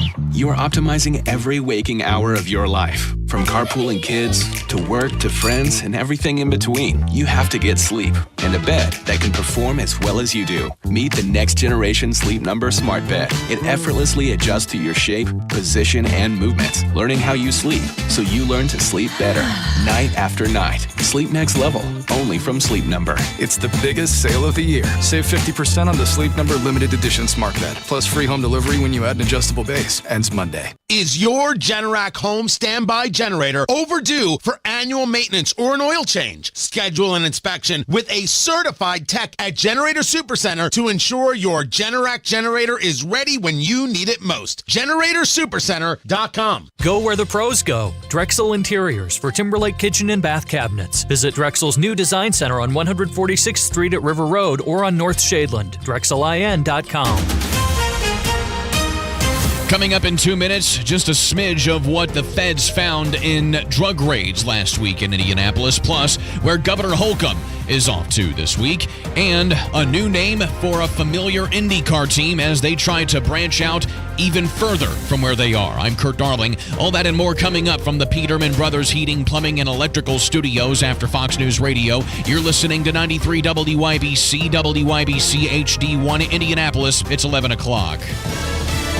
An indictment on tap for Hunter Biden. Gianna Gelosi, Fox News. The Department of Justice announcing they plan to hand down an indictment to the son of President Biden. Fox's Brooke Singman. Hunter Biden is expected to be indicted on a federal gun charge by the end of the month. Now, that is what special counsel David Weiss's team told a U.S. district judge yesterday, although the exact charges there are unclear. All of this comes a month after the first son's plea deal fell apart. This deal would have protected Hunter from serving jail time for allegedly lying about his sobriety on a federal form when buying a gun back in 2018, and that charge could land him 10 years behind bars. At the same time, House Republicans are demanding Hunter's legal team turn over all records of communications with the Justice Department related to that collapsed plea deal.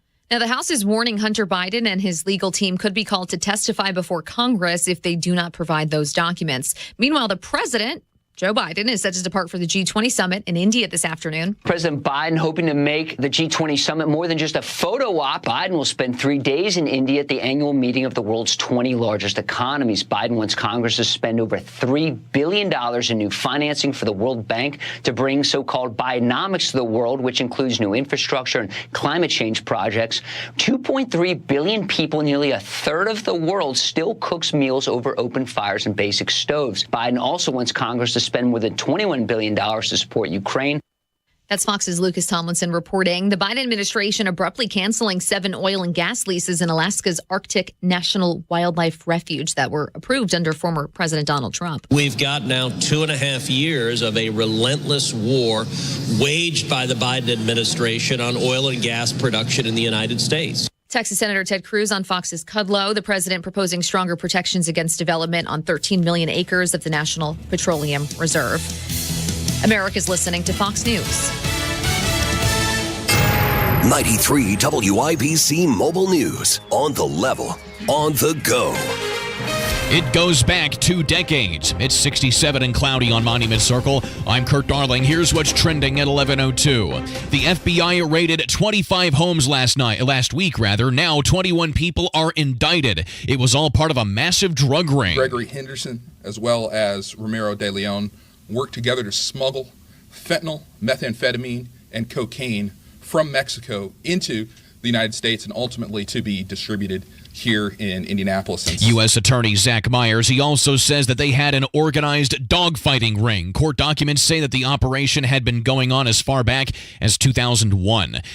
Governor Holcomb is on his way to Japan today. He's leading an economic delegation that will be meeting with Japanese leaders as they look to continue to grow Japanese investment in Indiana. This is the 16th time that Holcomb has traveled outside of the country as governor. Before leaving for Japan, he was in Terre Haute, where Entech broke ground Wednesday on a brand new plant to make parts for electric vehicle batteries.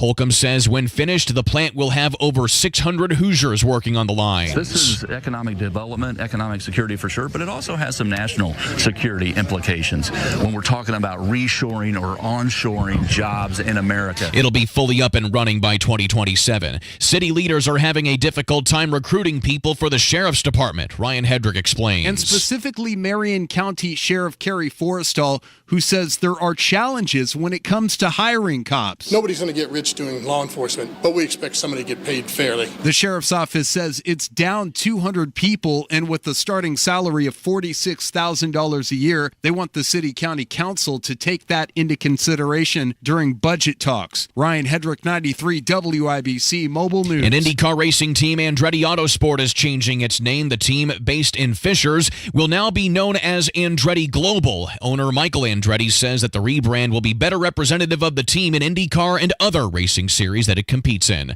I'm Kurt Darling, on the level, on the go, and on WIBC.com. Don't you love fall in Indy, but you hate the paint? Well, do what your neighbor Mark did. He called Rhino Shield. It's a two-story home built in 1992. Around 2001, looking at needing to paint, I heard a radio ad, with a Rhino Shield, you won't have to paint again for another 25 years. That's because Rhino Shield's not paint. It's better. They're very professional. We had everything done. Everything that would typically be painted on a house was done, and it was very fast. All right, Indy, get the 25-year guaranteed protection of Rhino Shield right now for 15% off the regular price. It was done in 2001 and still going strong. From what I've seen on our home, they can easily offer a 25-year guarantee and not worry about it. Here's owner Shane Smith. This offer is limited, so call me at 888-RHINO-41. That's 888-RHINO-41. Don't paint. Don't vinyl. Go Rhino. Don't paint. Don't vinyl. Go Rhino Shield. Never paint your house again. Rhino Shield. You're listening to Rob Kendall. It's an action-packed show today, Casey. Let's go! And Casey Daniels. The gang is all back together. On 93 WIBC. Good morning. It is Thursday, September 7th. It's 5 minutes after 11. This is Kendall and Casey on 93 WIBC. That guy is Rob Kendall. You can find him on Twitter at Rob M. Kendall. My name is Casey. I'm there as well. Casey Daniels 317. And of course, right now we're on YouTube. If you'd like to watch what's going on, type in Kendall and Casey into the YouTube search bar. So let's talk about what's going on with Mitch McConnell. This is the Senate Minority Leader, and he is urging lawmakers to continue to support Ukraine. This is more than a year and a half later after that full-scale invasion of Ukraine happened from Vladimir Putin and Russia. And some Republicans are wavering in their commitment to sending aid. Didn't we just send a bunch of more money there yesterday? Probably. Well, who's keeping track? No one knows. Well, look, and this is why with the whole McConnell thing and the freeze up, which we'll get to that here in a second. I mean, to me, this guy is not a good guy. He's not your buddy. He doesn't care about you as an American. I mean, there was a brief, randomly confused, probably accidental act of giving a crap about American citizens when he kept Merrick Garland off the Supreme Court. I have no idea what that was all about because it totally doesn't jive with anything else this clown does. But, I mean, and look, I guess give them credit. They have so much disdain, they being the Republicans in the Senate for you. So we're talking about Mitch and Little Jr., Duke of Spendingburg, Todd Young, who, of course, Mitch McConnell is Todd Young's adult supervision over there. Every day when Todd walks in, he says, "What are we doing today, Daddy?" And usually it's, "We're giving more money to Ukraine, son." They believe, like the Republicans in the Senate, obviously the Democrats the same, that the people of Ukraine are way more important than you. Like they could care less about you, and there is no amount of end to the care they have for the people of Ukraine. So Mitch McConnell said it's certainly not the time to go wobbly. Isn't that ironic coming from him? Hey-oh, I see what you did there. Yeah. He said now with Ukraine bravely defending its sovereignty and eroding Russia's capacity to threaten NATO, it's not the time to ease up. So he's just literally gunning for more money to be sent over there. Now, here is Mitch McConnell. He did not freeze up during this statement. He was certainly able to stay on point and make very clear how much he loves the Ukraine. The president has, I think, been too slow to keep the commitments that he's made publicly, but at least he's supporting the effort. I think he could have done it more skillfully, but he is supporting the effort, and I intend to continue to support it, and I hope the majority of my colleagues will feel the same way. You can't even see the guy, right? But we all know what we've seen. Just listen to that feeble old voice, and you as a senator are saying that's the guy I'm going to follow into battle. Like if you're Todd Young, that's the guy you take your marching orders from. How pathetic are you, not only as representatives of the people, but how pathetic are you as men that this just, I mean, I want to puke when I hear that guy's voice. Your country is suffering. And Mitch McConnell, your country is suffering in large part because of the decisions made by you and your cronies. There are people who can't afford their mortgages. There are people who can't afford food. There are people who can't afford gas. The people who can are people like me who are working 2 or 3 jobs to be able to do it. And you don't give a damn about those people at all. All you're focused on is this country who not too long ago hated us and was Team Saddam Hussein. Yeah, his answer is just to send more money to Ukraine. Kevin McCarthy says that he still supports Ukraine, but not as a blank check. Of course, there's some division going on in the GOP because Marjorie Taylor Greene and Matt Gaetz, they've increasingly been speaking out against sending more money to Ukraine. Other than this, the theory on, oh my gosh, if Russia gets this, then they're going to do this and they're going to do that and blah, blah, blah.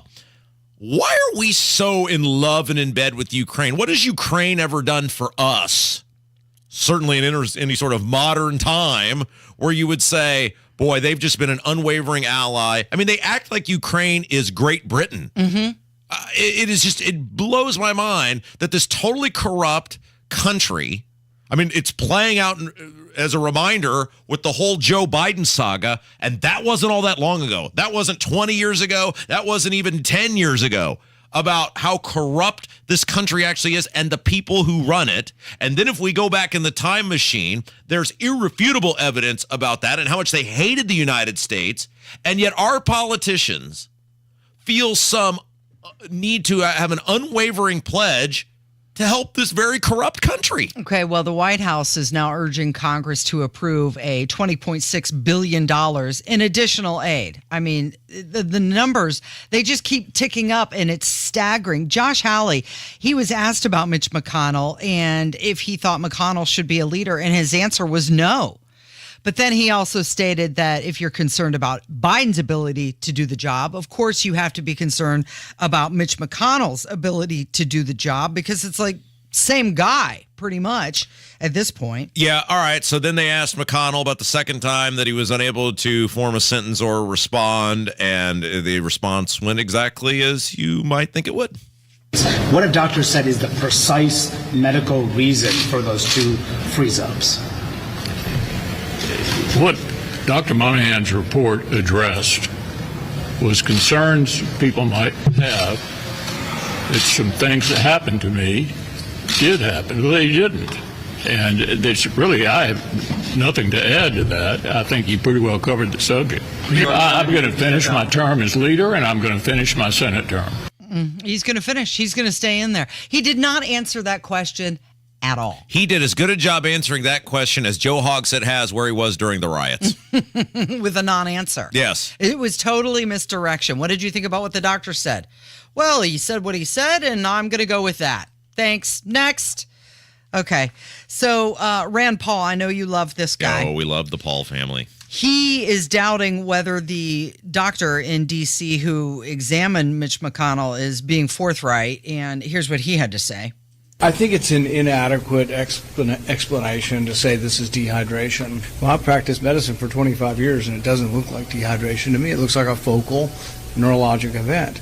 That doesn't mean it's incapacitating, doesn't mean he can't serve, but it means that somebody ought to wake up and say, wow, this looks like a seizure, and maybe there's some seizure medication that could be given for this. You know, do we only have 2 episodes, or are we having 1 episode a day that we don't know about because it's not happening in public? Now, it isn't my business to tell anybody else to reveal their medical records, but at the same time, I think if you go halfway and you reveal stuff that doesn't make any sense, it just leads to more questions.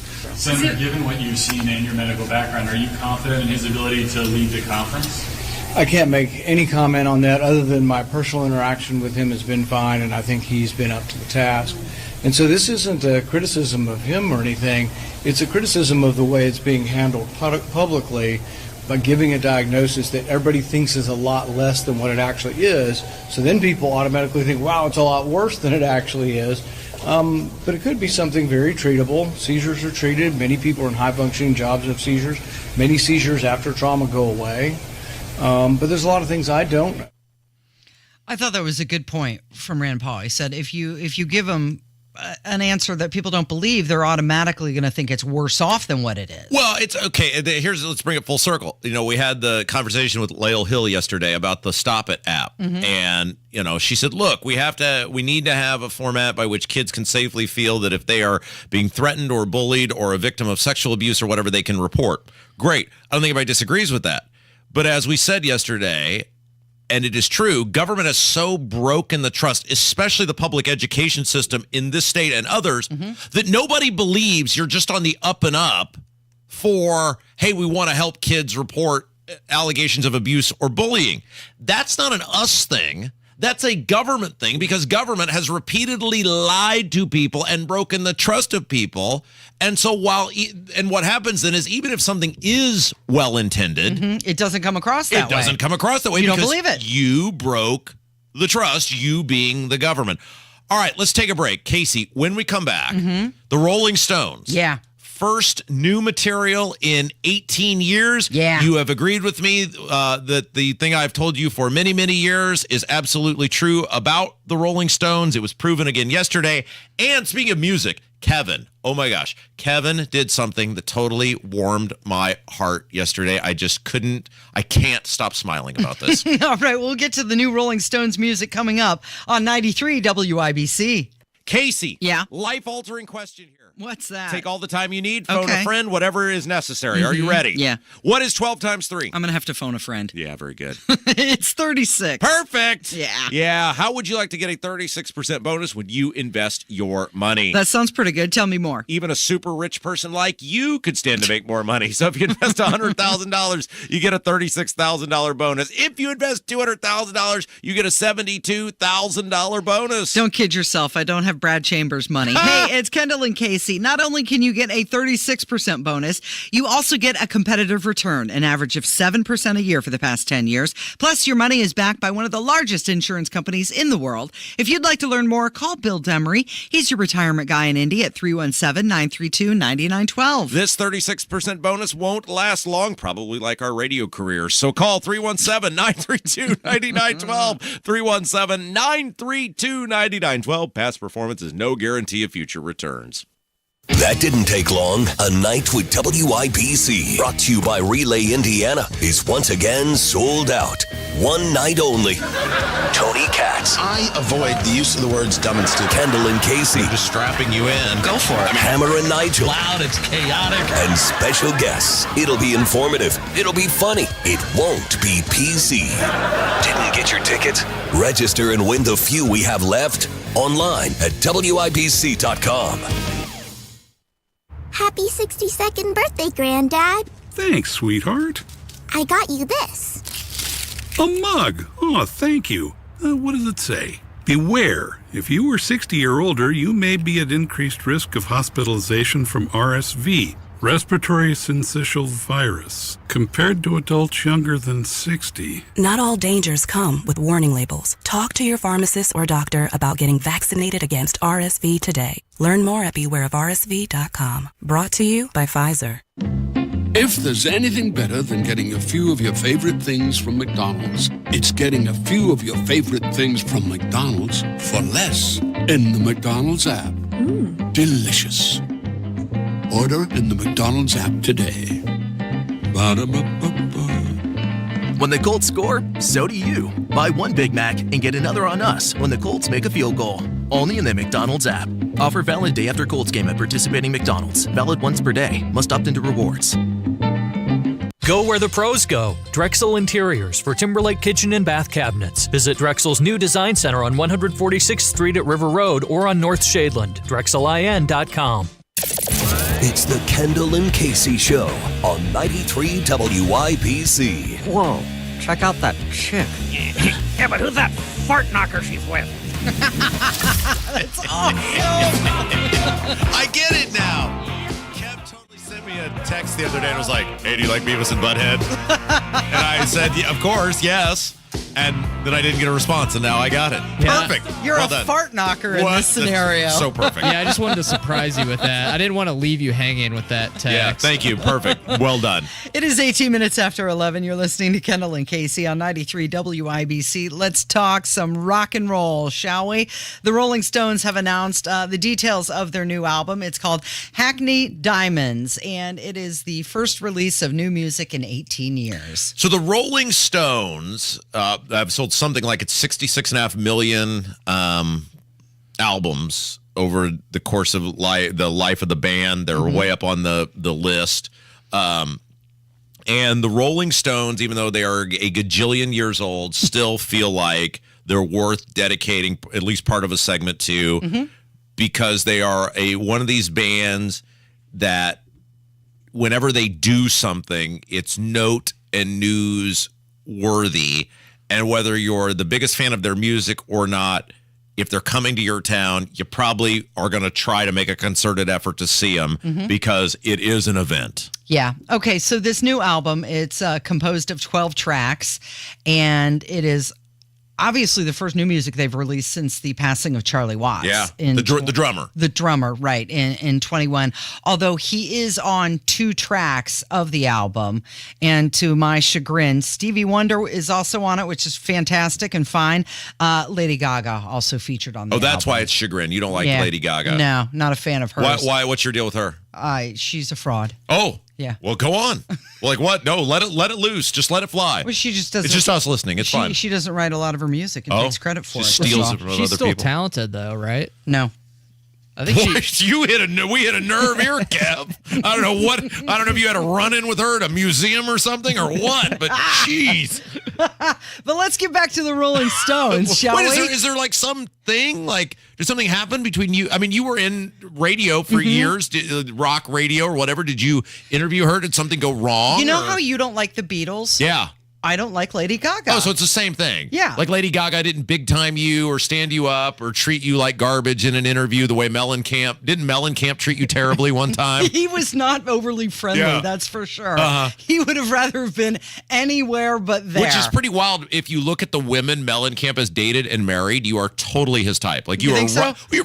Except for politics. Well, but he's not going to know that from a backstage photo. I mean, you would like right in his wheelhouse. It would have been fine until John Mellencamp started talking and citing crazy facts out of his behind. So your story with Mellencamp, for people who don't know, is he was at a concert somewhere and your radio station was promoting it? Yeah, we were doing the backstage Where thing. was this? It was this South Bend? It was. And after the concert, with the photo, and the photo was blurry, and he just did not want to be there. He was like, "Get me out of here." Isn't that so weird? It was like, "Don't meet your hero" situation.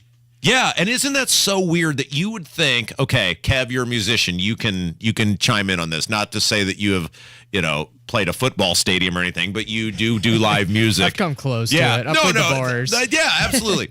Isn't the best part of being a musician the pretty women who want to either engage your music or get a photo with you? I mean, isn't that why the majority of people go into music, is to hook up with hot chicks that they otherwise, or engage with hot chicks they otherwise would have absolutely no chance with? It's a nice addition. Oh, he's in it for the creative. Here's Kev's, I'm here to tell my story. Yeah, I'm in it for the pure love of music. Sure he is. I love the ladies coming to the show. So he just didn't want a photo with you or nothing? No, he didn't want to. He just did not want to be backstage at all. He didn't want to. It wasn't just me.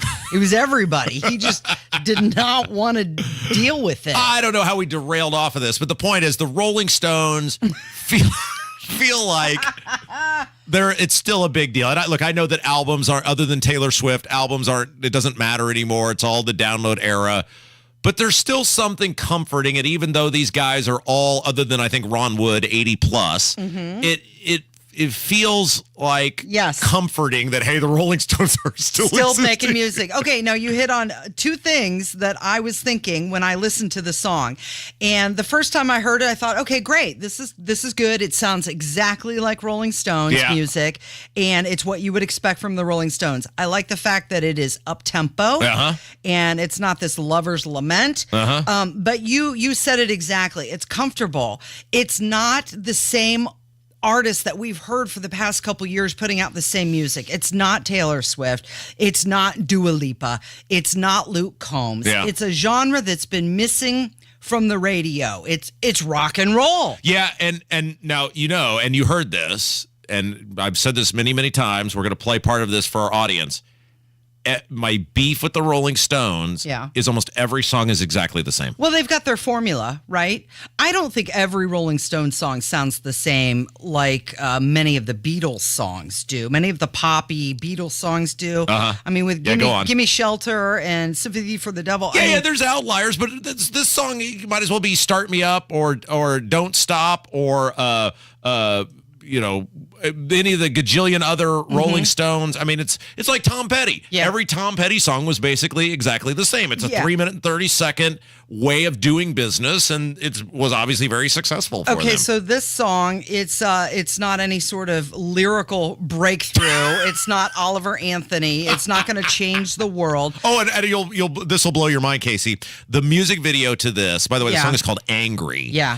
It is some well-assembled woman dancing on an automobile as it is rolling down the street. Yeah, she's supposed to be a hippie. Her name is Sydney Sweeney, and she starred in White Lotus.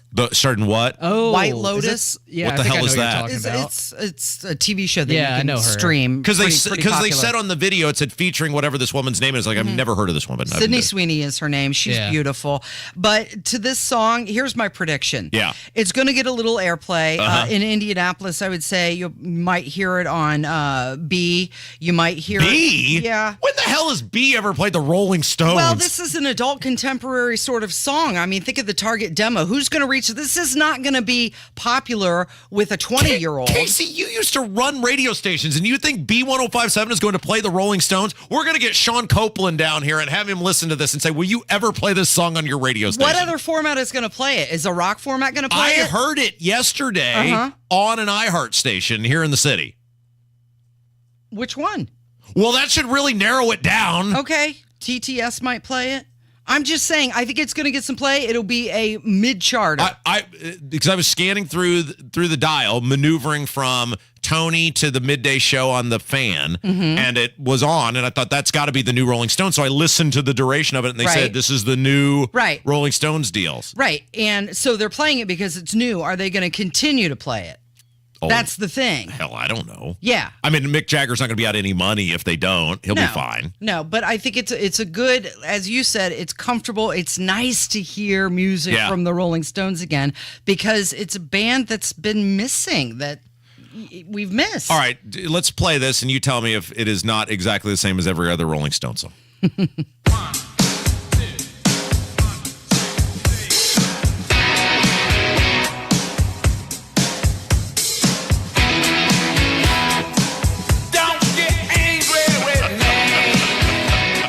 I sing to Rob.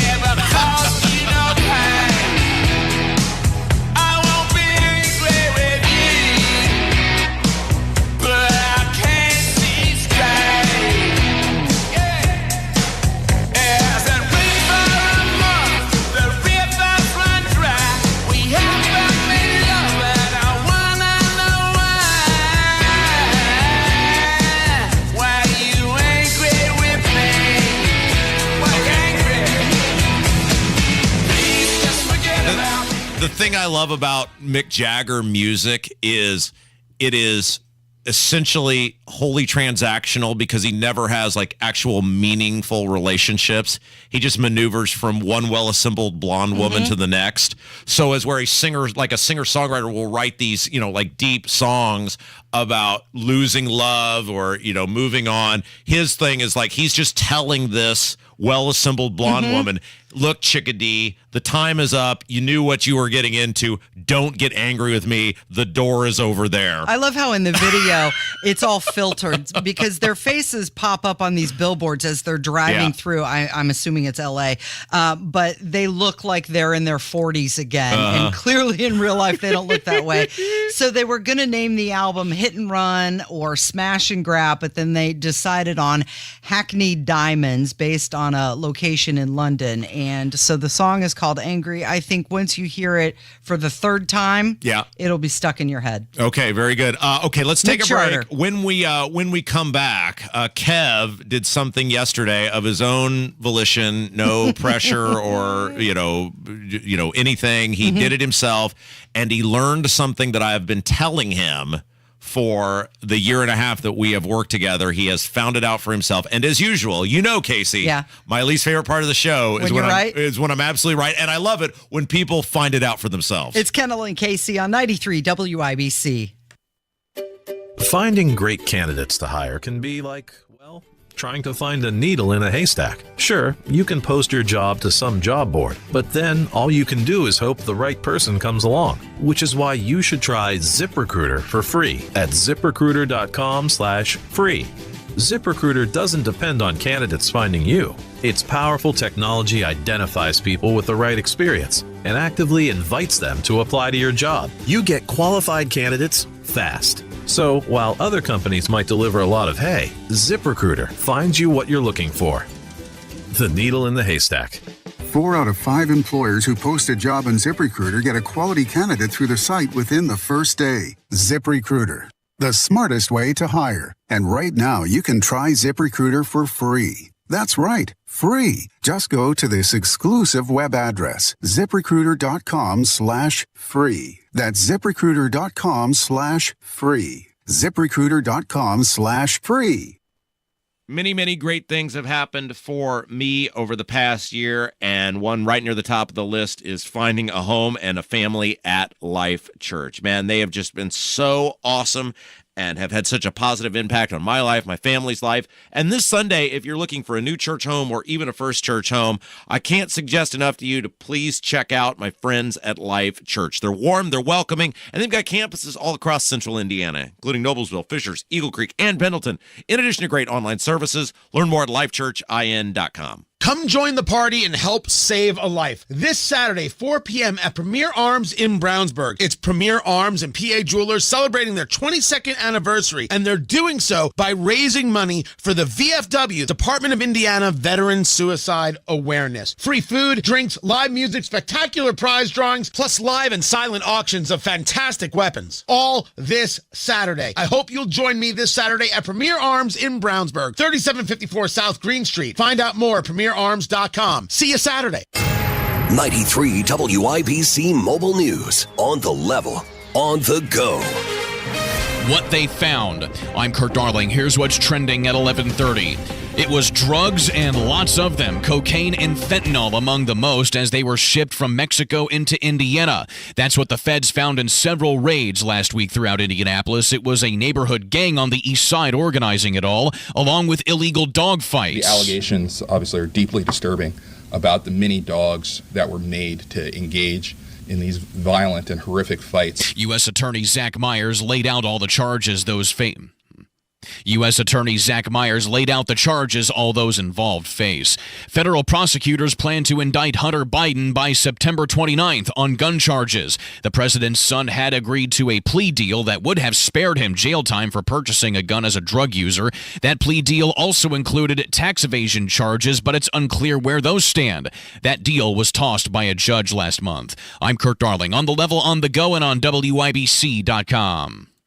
The best Thursday of the year is coming up, and it's all about NFL opening night. Football is back, and DraftKings Sportsbook, an official sports betting partner of the NFL, is hooking new customers up with a can't-miss offer to celebrate. Place your first $5 NFL bet and score $200 in bonus bets instantly. DraftKings is hooking everyone up with game day greatness. All customers can take advantage of 2 new offers every single game day this September. Check the app to see what you get. Don't wait till kickoff to get in on the hype. Download the DraftKings Sportsbook app now and use code WIBC. New customers get $200 in bonus bets instantly when you bet just $5. That's code WIBC WIBC. Only on DraftKings Sportsbook. The crown is yours. Must be 21 or older, Indiana only. Bonus bets expire 7 days after issuance. Eligibility and deposit restrictions apply. Terms at sportsbook.draftkings.com/football terms. Gambling problem? Call 1-800-9-WITH-IT. You're listening to the Kendall and Casey Show on 93 WIBC. Got a job and tried to put my money away. 11:33, it's Kendall and Casey on 93 WIBC. Bruce Springsteen having some health problems. Wait, he's having health problems? Yeah. We've been over this, Casey. You guys talked about it off the air, not on the air. We've been over this. Yeah. That the end, like, I'm going to say this, people are going to be like, oh my gosh, what?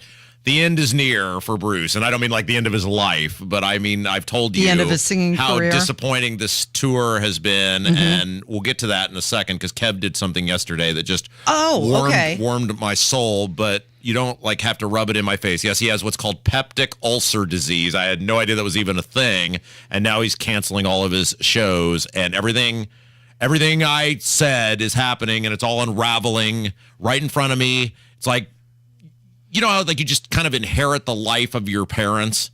And so I now know how my dad felt in 1968 watching Mickey Mantle hobble around the bases at the end. This is me watching the greatest live performer that ever lived unravel right in front of my eyes. But thanks, Casey. Why don't we get to the next segment? Let's be positive here. What uplifting segment would you like to go to next? Okay. Way to really start us off with a bang. Yeah, let's talk about how the special counsel David Weiss intends to seek an indictment against Hunter Biden. Does that make you happy? Gosh, Casey. Hey, Rob, your hero is just unraveling right in front of you. How do you feel about that? I was just being topical because Kevin was using Bruce Springsteen as bumper music. He said that Bruce Springsteen said that he was heartbroken to postpone his shows. But back to Hunter Biden. This is, of course, relating to the gun charges and that judge said that they needed to know what's going on by the end of the month. Oh, if you could get back to us by the end of the month. Hey, thanks. I mean, this whole thing is ridiculous. So, you know, for those of you who have had trouble keeping track at home, you got this Weiss guy who is doing a really crappy job getting any sort of justice for Hunter Biden. It's so bad, in fact, that the judge says, we're all done here, you're out. The plea deal is thrown out. It's so pathetically weak. Then Merrick Garland says, you can't do that to our pledges. Only we can do that to our pledges, and makes him a special counsel, which means the whole process starts all over again, except now they're going to do it in California versus doing it in Delaware, and now nobody has any idea what's going on. Okay, so it's the Speedy Trial Act. At least that one's aptly named, unlike the Inflation Reduction Act. The Speedy Trial Act requires that the government obtain the return of the indictment by Friday, September 29th. And so what? It took them 5 years of that investigation. They found nothing. He had that sweetheart plea deal. The judge booted it out and said, no, come back to me. And now they have to come back by September 29th. So could Hunter be charged with his, illegal obtainment of a gun? He could. Yeah. Would you like to wager? Will he? Would you like to wager whether he will or not? You don't think it's going to happen? I'll take it by your laugh. That's a no. You're totally enamored with this Eric Doden guy. What's up with that? I'm not. I just wanted, because we've been saying for a while now, is Eric Doden even running? So Eric Doden is a super rich guy who used to head the IEDC, which is was headed by professional errand boy Brad Chambers, which their mission is to bring economic development to the state of Indiana. Their actual job is to use money that is taken from you as a poor or middle class person and use that to facilitate sweetheart either real estate deals or financial engagements for uber rich mega corporations and people. And that Doden did it just like Chambers did it. And now it's amazing that these two super wealthy guys are trying to buy their way into the governor's mansion. Okay, well, we've got a lot going on heating up in the governor's race because Mike Braun introduced that bill to ban masks everywhere. Curtis Hill came out and he was saying, no, we're going to ban masks in Indiana. And then we've got Suzanne Crouch, what's going on with her with Axe the Tax, right? And now we've been saying, is Eric Doden even still running? Well, the answer is yes, because he has now released a new ad. When problems need solving, community leaders call Eric Doden because he gets things done. Eric Doden, conservative businessman, job creator. Like you, he doesn't trust D.C. politicians. A visionary leader, Doden delivered major economic wins across Indiana. As governor, Eric Doden has a bold plan to grow our communities, create jobs, and restore our Indiana main streets. Eric Doden for governor. Okay, so this is one of 2 ads that he has going on right now. That is about the most untransparent, least detailed ad you could possibly imagine. Eric Doden plans to make your life better. How? Can't tell you. Because he's Eric Doden. Doden. I mean, these people are clowns. And what you have found, and by the way, look, I told you at the time, and I'll say it again, I met with this guy at the first of the year, and I sat down with him, and he seemed genuine that he clearly wanted to know where the voice of the people were. I laid out 3 or 4 very specific things for him. And you know the rule, Casey, if it's off the record, I won't disclose it. And even though the guy's been a complete zero as a candidate, I won't violate that. I laid out 3 or 4 things at his request, not mine. I didn't ask for this meeting. He did. And he's done absolutely none of them. He's run a very traditional campaign, establishment campaign, because Todd Young's people associated with Todd Young are running his campaign. The guy has been a complete undescriptive zero, and he's just a really rich guy who's trying to use his money and his daddy's money to buy his way to the governor's mansion. He stood for nothing. Did you notice in the commercial he said he doesn't trust the politics of D.C.? I mean, that's a total swipe at Mike Braun, right? But this is why this is a joke. He was appointed by Mike Pence to be the thing that made him the thing, the head of the IEDC, which is, Mike Pence and the Pence family are the ultimate Washington, D.C. insiders. You don't rise to the level of being the head of the IEDC if you are a free thinker or a bold mover. You are subservient to the governor. They pick you because you are liked amongst the rich and the elite and the connected, and you will be subservient to the governor, whether it's Eric Doden or Brad Chambers or anyone in between or coming after. That's who fills that position. It is laughable that this guy is trying to paint himself as some sort of visionary or difference maker. He has proposed nothing. He's been at this for over a year now, and he has proposed nothing that would actually benefit the lives on a daily basis of regular Hoosiers. Why? Because his campaign is run by DC insider type of people, Casey. Okay, so you said rich and elite. So we've got Brad Chambers, who just put $5 million of his own money, his loaned money, into his campaign. You have said Eric Doden is infinitely wealthy, so we've got money against money. And then you've got Curtis Hill, who does not have that big slush fund. Silent Suzanne, who is apparently very good at raising money. Yeah. Mike Braun has money. So at some point, we have to determine, is it the money or is it the message? Well, and this is where first one to be bold wins. And I continue to say this, and I know Curtis Hill's people listen to this. Dude, you need a plan for property taxes. If you come up with a viable plan for property taxes, and I'm not talking like Suzanne Crouch's ridiculous axe the tax with no specifics. And by the way, I will help you if you need help. This is not rocket science.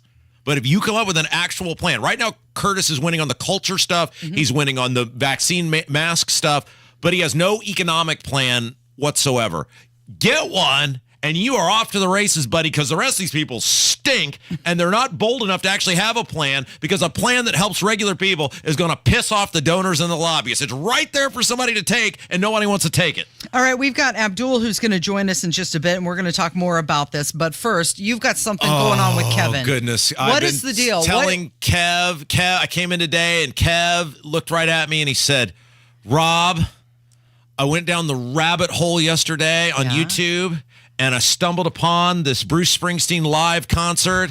And oh my gosh, Rob, I listened to it all day, and it was everything that you said it was going to be. And it just, Kev, my heart, it just opened. It was just flowing with love. Well, and I just can't. The floor is yours, Kevin. So it was Atlantic City performed live at Madison Square Garden in July of 2000. And I just thought it was such an excellent version. Yeah. And I was driving around listening to it on repeat. I went and played basketball, and I was shooting hoops listening to it. And it was just, I totally get what you've been on about this whole time. The live Springsteen stuff, and I've been telling Do you Kev guys want this. to be alone? No, just he found it out for himself. I mean, listen to this. Just listen to this. There's something mesmerizing about a live Springsteen concert, and Kev has seen it for himself. Kevin, thank you for making Rob happy. I'm glad one of us can. I get it now. I get it. All right, Abdul's up next. It's Kendall and Casey on 93 WIBC.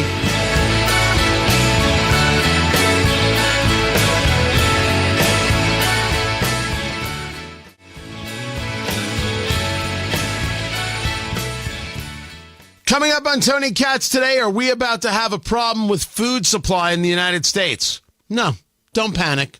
Let's just make sure we understand. That's after the news at noon on 93 WIBC. Stop right now and ask yourself, what is most important to you? Hey, this is Casey Weed at Howard Bailey Financial, the official wealth management partner of Notre Dame Athletics. We believe in developing retirement plans driven by what is most important to you, your purpose. Then we can build what we call your financial life plan, made up of 4 main pillars: liquidity for emergencies, income to last a lifetime, flexibility to adapt, estate planning to maximize your legacy, and finally, tax planning to maximize what you can spend and pass on. To learn more about saving on your taxes, get your free digital tax guide. Just call or text TAX42 to 866-482-9559. That's TAX42 to 866-482-9559. Notre Dame Athletics was compensated for this endorsement and is not a current client of Howard Bailey. For more information, please visit howardbailey.com/ND disclosure. Investment advisory services may be offered through Howard Bailey Securities LLC, a registered investment advisor. Working with Howard Bailey Securities LLC cannot guarantee investment success or that specific financial goals will be achieved. Fall in Indy. And since 2001, Rhino Shield has been covering Indiana homes and businesses. Just ask Mike. I was watching TV one night and saw the Rhino Shield ad, and I thought, well, if they can do a house, they can probably do a building. And Rhino Shield's not paint, it's better. So they came out and they gave me a price, showed me how the Rhino works, how it lasts, and how the guarantee works. All right, Indy, get the 25-year guaranteed protection of Rhino Shield right now for 15% off the regular price. They started on the building. They waited for us to leave, and they worked Saturday and Sunday so they wouldn't affect our business at all. This was the great part of it. I came back Sunday night, and you couldn't even tell they were here. There was no paint on the ground. They did a fantastic job. Here's owner Shane Smith. This offer is limited, so call me at 888-RHINO-41. That's 888-RHINO-41. Don't paint. Don't vinyl. Go Rhino. Don't vinyl. Go Rhino Shield. Never paint your house again. Rhino Shield. How would you like to free up some serious cash? Or at the very least, cut your monthly payments by $1,000 or so each month? Hey, what's up? It's Hammer here from the Hammer and Nigel Show. People are doing that every day with Loan Pronto's all new Equity Express line of credit. Listen, your home value is way up, and Loan Pronto can help you access the equity without touching your primary mortgage. You can get tens of thousands out with very little paperwork and usually without an appraisal. With Loan Pronto, you can get $50,000 or $100,000 out right now. Pay off all of those 27% interest credit cards or your personal loans. For every $10,000 of debt that you consolidate, you can cut your monthly payments by nearly $500. Stop paying insane credit card rates. Call Loan Pronto right now. 317-953-6525. 317-953-6525 or go to loanpronto.com. Equal housing lender, NMLS 1661781, subject to lender approval. Is your Generac home standby generator ready for the next outage? Are you overdue for annual maintenance? Schedule an inspection today with Generator Supercenter and ensure your Generac generator is ready when you need it most. GeneratorSupercenter.com. Georgia Street Tailgates, presented by Peterman Brothers. Sunday, 10 to 1 before the Colts-Jags game. Free entertainment on the Jack Daniels stage. Food and drinks for purchase. Brought to you in part by Jack Daniels, New Belgium Brewing, and the Veterans Administration. I said the years had been a friend to her, that her eyes were still as blue. 93 WIBC. It is the Kendall and Casey Show. I'm Rob Casey here. Oh, look who it is. He's an author. He's a broadcaster. He's a provocateur, the one and only Abdul Hakim-Shabazz. How are you, my friend? Doing good, my friend. Good to go. All right, so I'm sure you're elated. The Good Time Fun Gang is back together again. All my rowdy friends are coming over tonight. It's a Hank Williams song for football. All the people that you probably look at and say, hey, can you pick up that meal for me? You got Hupfer? They volunteer. Yes, absolutely. Hupfer and Hollowell and Marty and Huckabee and all the big movers and shakers from the establishment wing of the Republican Party are throwing their weight behind Brad Chambers, our old pal, professional errand boy for the governor, Eric Holcomb. These people don't get into something they don't intend to win, or if they don't think they can put their thumb on the scale and make it go in their favor, they must think Chambers has a pretty good shot. Well, first of all, I just want to make this perfectly clear. Yes. When you look at who Chambers has put together for his team, you'll notice that this was in the cheat sheet a week or so ago. Yes. So it'll be the best $100 a year you'll spend because the prices just went up. So you just go over to indypolitics.org. Hit the subscribe button. Yeah, and it goes to benefit You Can Help Abdul. We should do an infomercial. One cheat sheet subscription helps Abdul buy blah, blah, blah. And yes, absolutely. Or helps to do my Vivacek Ramaswamy commercials, too. Okay, so these... Yeah. Chambers put together a really good team because they've all got a really good, successful track record of winning here in Indiana, whether it's Kyle Hupfer as chairman, Matt Huckabee as executive director of the party, Jen Hollowell running campaigns as well, and Marty Oates, who's can raise just a ton load of money. He raised money for Mike Pence. He's got a really good team. The issue, and to put that team together, it takes resources. And Chambers has basically loaned himself $5 million. And by loaning himself $5 million, he basically put down that marker like, hey, guys, we're here, and take us seriously. We're here to play. You touched on something we hit, Casey and I hit earlier in the show, loaned. And loaned is a key word. So people might say this and go, wow, he's giving himself $5 million. Boy, he's really all in on this. No, he intends to get that money back. This is not a charitable giving operation here. He intends for his rich friends to replace that money once he wins the primary. Well, it's basically the same thing that Mike Braun did when Mike Braun ran for the Senate back in 2018. Yeah. He loaned himself a few $1 million. And it's loan that way you can take the campaign contributions and pay it back. Yeah, people always see those things and go, "Wow, he loves his country so much. He's giving $5 million of his own money." Of course, for Chambers, $5 million is like $5 to me. But he doesn't intend to not recoup the money. He's going to get it back. And this is probably where Marty and Hupfer and Jen and the rest of the Good Time Fun Gang come in. They're going to help him get that money back. Well, rich people don't get rich by playing with their own money. Let's put it that way. Yes. Rob, Kendall, it's Casey. How does he get that money? He was a developer. Okay, so he didn't take out like a loan from a bank. No, he's super rich, Casey. Oh, he's a rich guy. Yeah. Okay. And this is a point we need to make. So you've got Chambers and you've got Doden, who are both the head of the IEDC, and that's who runs the IEDC, are usually super rich, very connected people who better the lives of other super rich, very connected people. That's the game we're playing if you're tapped to lead that organization. Okay, so is this going to be the most interesting primary in like a decade? It'll be the most expensive primary in Indiana history. Really? Because if you look at it, Doden's a millionaire, Braun's a millionaire, Chambers is a millionaire, Suzanne Crouch can raise money like it's nobody's business. It's going to be a very expensive primary. And the most interesting one is the poor guy, Curtis Hill, because, well, he's Curtis Hill, and he'll say and do about anything. So I didn't ever think we were going to get better than Lugar and Murdoch. Man, you remember that? I remember that. That was great stuff. Watching Dick Lugar get beaten into dirt was awesome. And then watching Richard Murdoch make that mistake during the debate. That didn't go well after that. But watching Lugar win, that was something else. I didn't think we'd ever do better than that. I think this primary is going to be better than the Lugar-Murdoch primary. And also, it's an open primary, too, because there's no incumbent running. Yeah, you're right. Unlike Lugar and Murdoch, there is no incumbent, so it's a free-for-all, and anybody could win.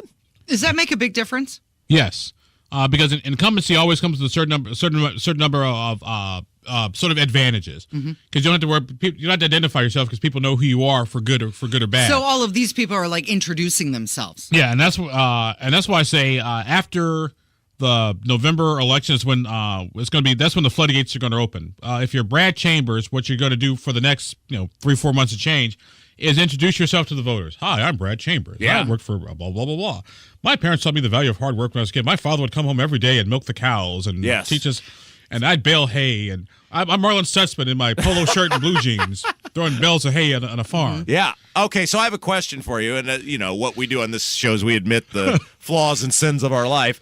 When I was in 6th grade, I really wanted to date the hottest girl in the Lincoln Elementary School. And I spent much of 6th grade figuring out how to do that. And by the end of 6th grade, I had accomplished that feat, and we dated the way as much as you can date throughout the summer of 6th grade. As a 6th grader. Then going in, Casey, I think dating me in 6th grade, that was a wild and wacky adventure, I'm sure. Even back then.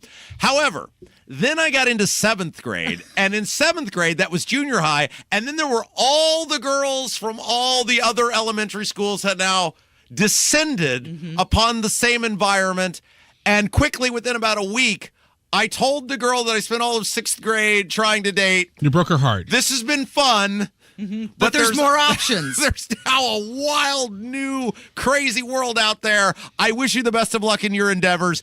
She's now very happy living a great life, and I'm stuck here with you people. So my point in all this is if you're Suzanne Crouch, aren't you kind of like that girl where it's like or me, you tried so hard to date this person, and then at the moment where you finally should have accomplished it, Holcomb and his people just take a knife and stab you right in the back and say, we're going with Chambers. You're the only person I know who can compare adolescent dating to politics. Congratulations. That's why our show's popular. Congratulations. Yes. I mean, she's and if you think about it, it really isn't that much difference between adolescents dating and politics these days. She's got to feel a little scorned and besmirched, right? She's been very loyal the past 7 years. Well, she's done the job that a lieutenant governor should do. And if you're Suzanne Crouch, I would say going forward, I'd look, Eric was the governor. I was lieutenant governor.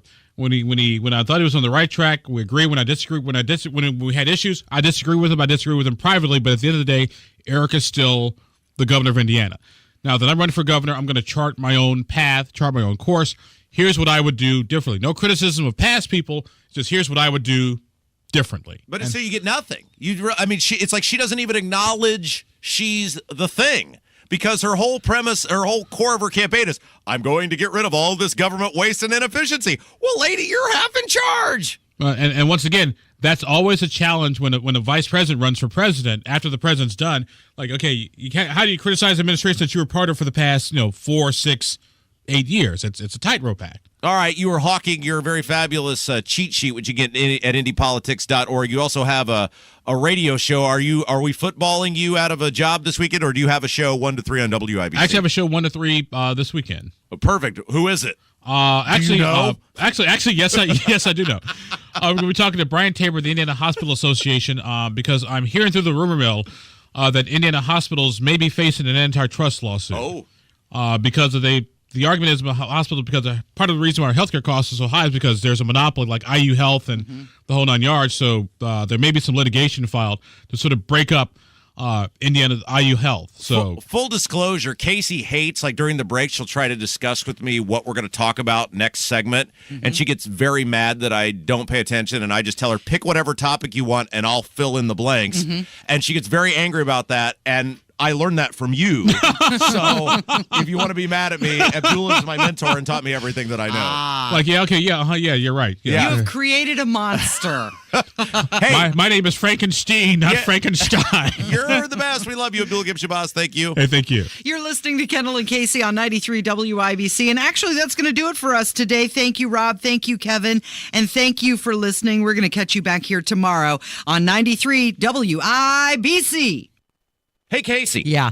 I have a number that could potentially change your life. Oh, my gosh. Please share it with me. And for once, it could be for the better. Okay. What's the number? Are you ready? Yeah. It's 36. Okay. What about it? How would you like to get a 36% bonus when you invest your money? Yes, please. So if you invest $100,000, you get a $36,000 bonus. If you invest $200,000, you get a $72,000 bonus. Hey, it's Kendall and Casey. And not only can you get a 36% bonus, you also get a competitive return, an average of 7% a year for the past 10 years. Plus, your money is backed by one of the largest insurance companies in the world. To learn more, call our friend Bill Demery, your retirement guy. He's right here in Indy at 317-932-9912. 36 could be the number for you too. This 36% bonus won't last long, so call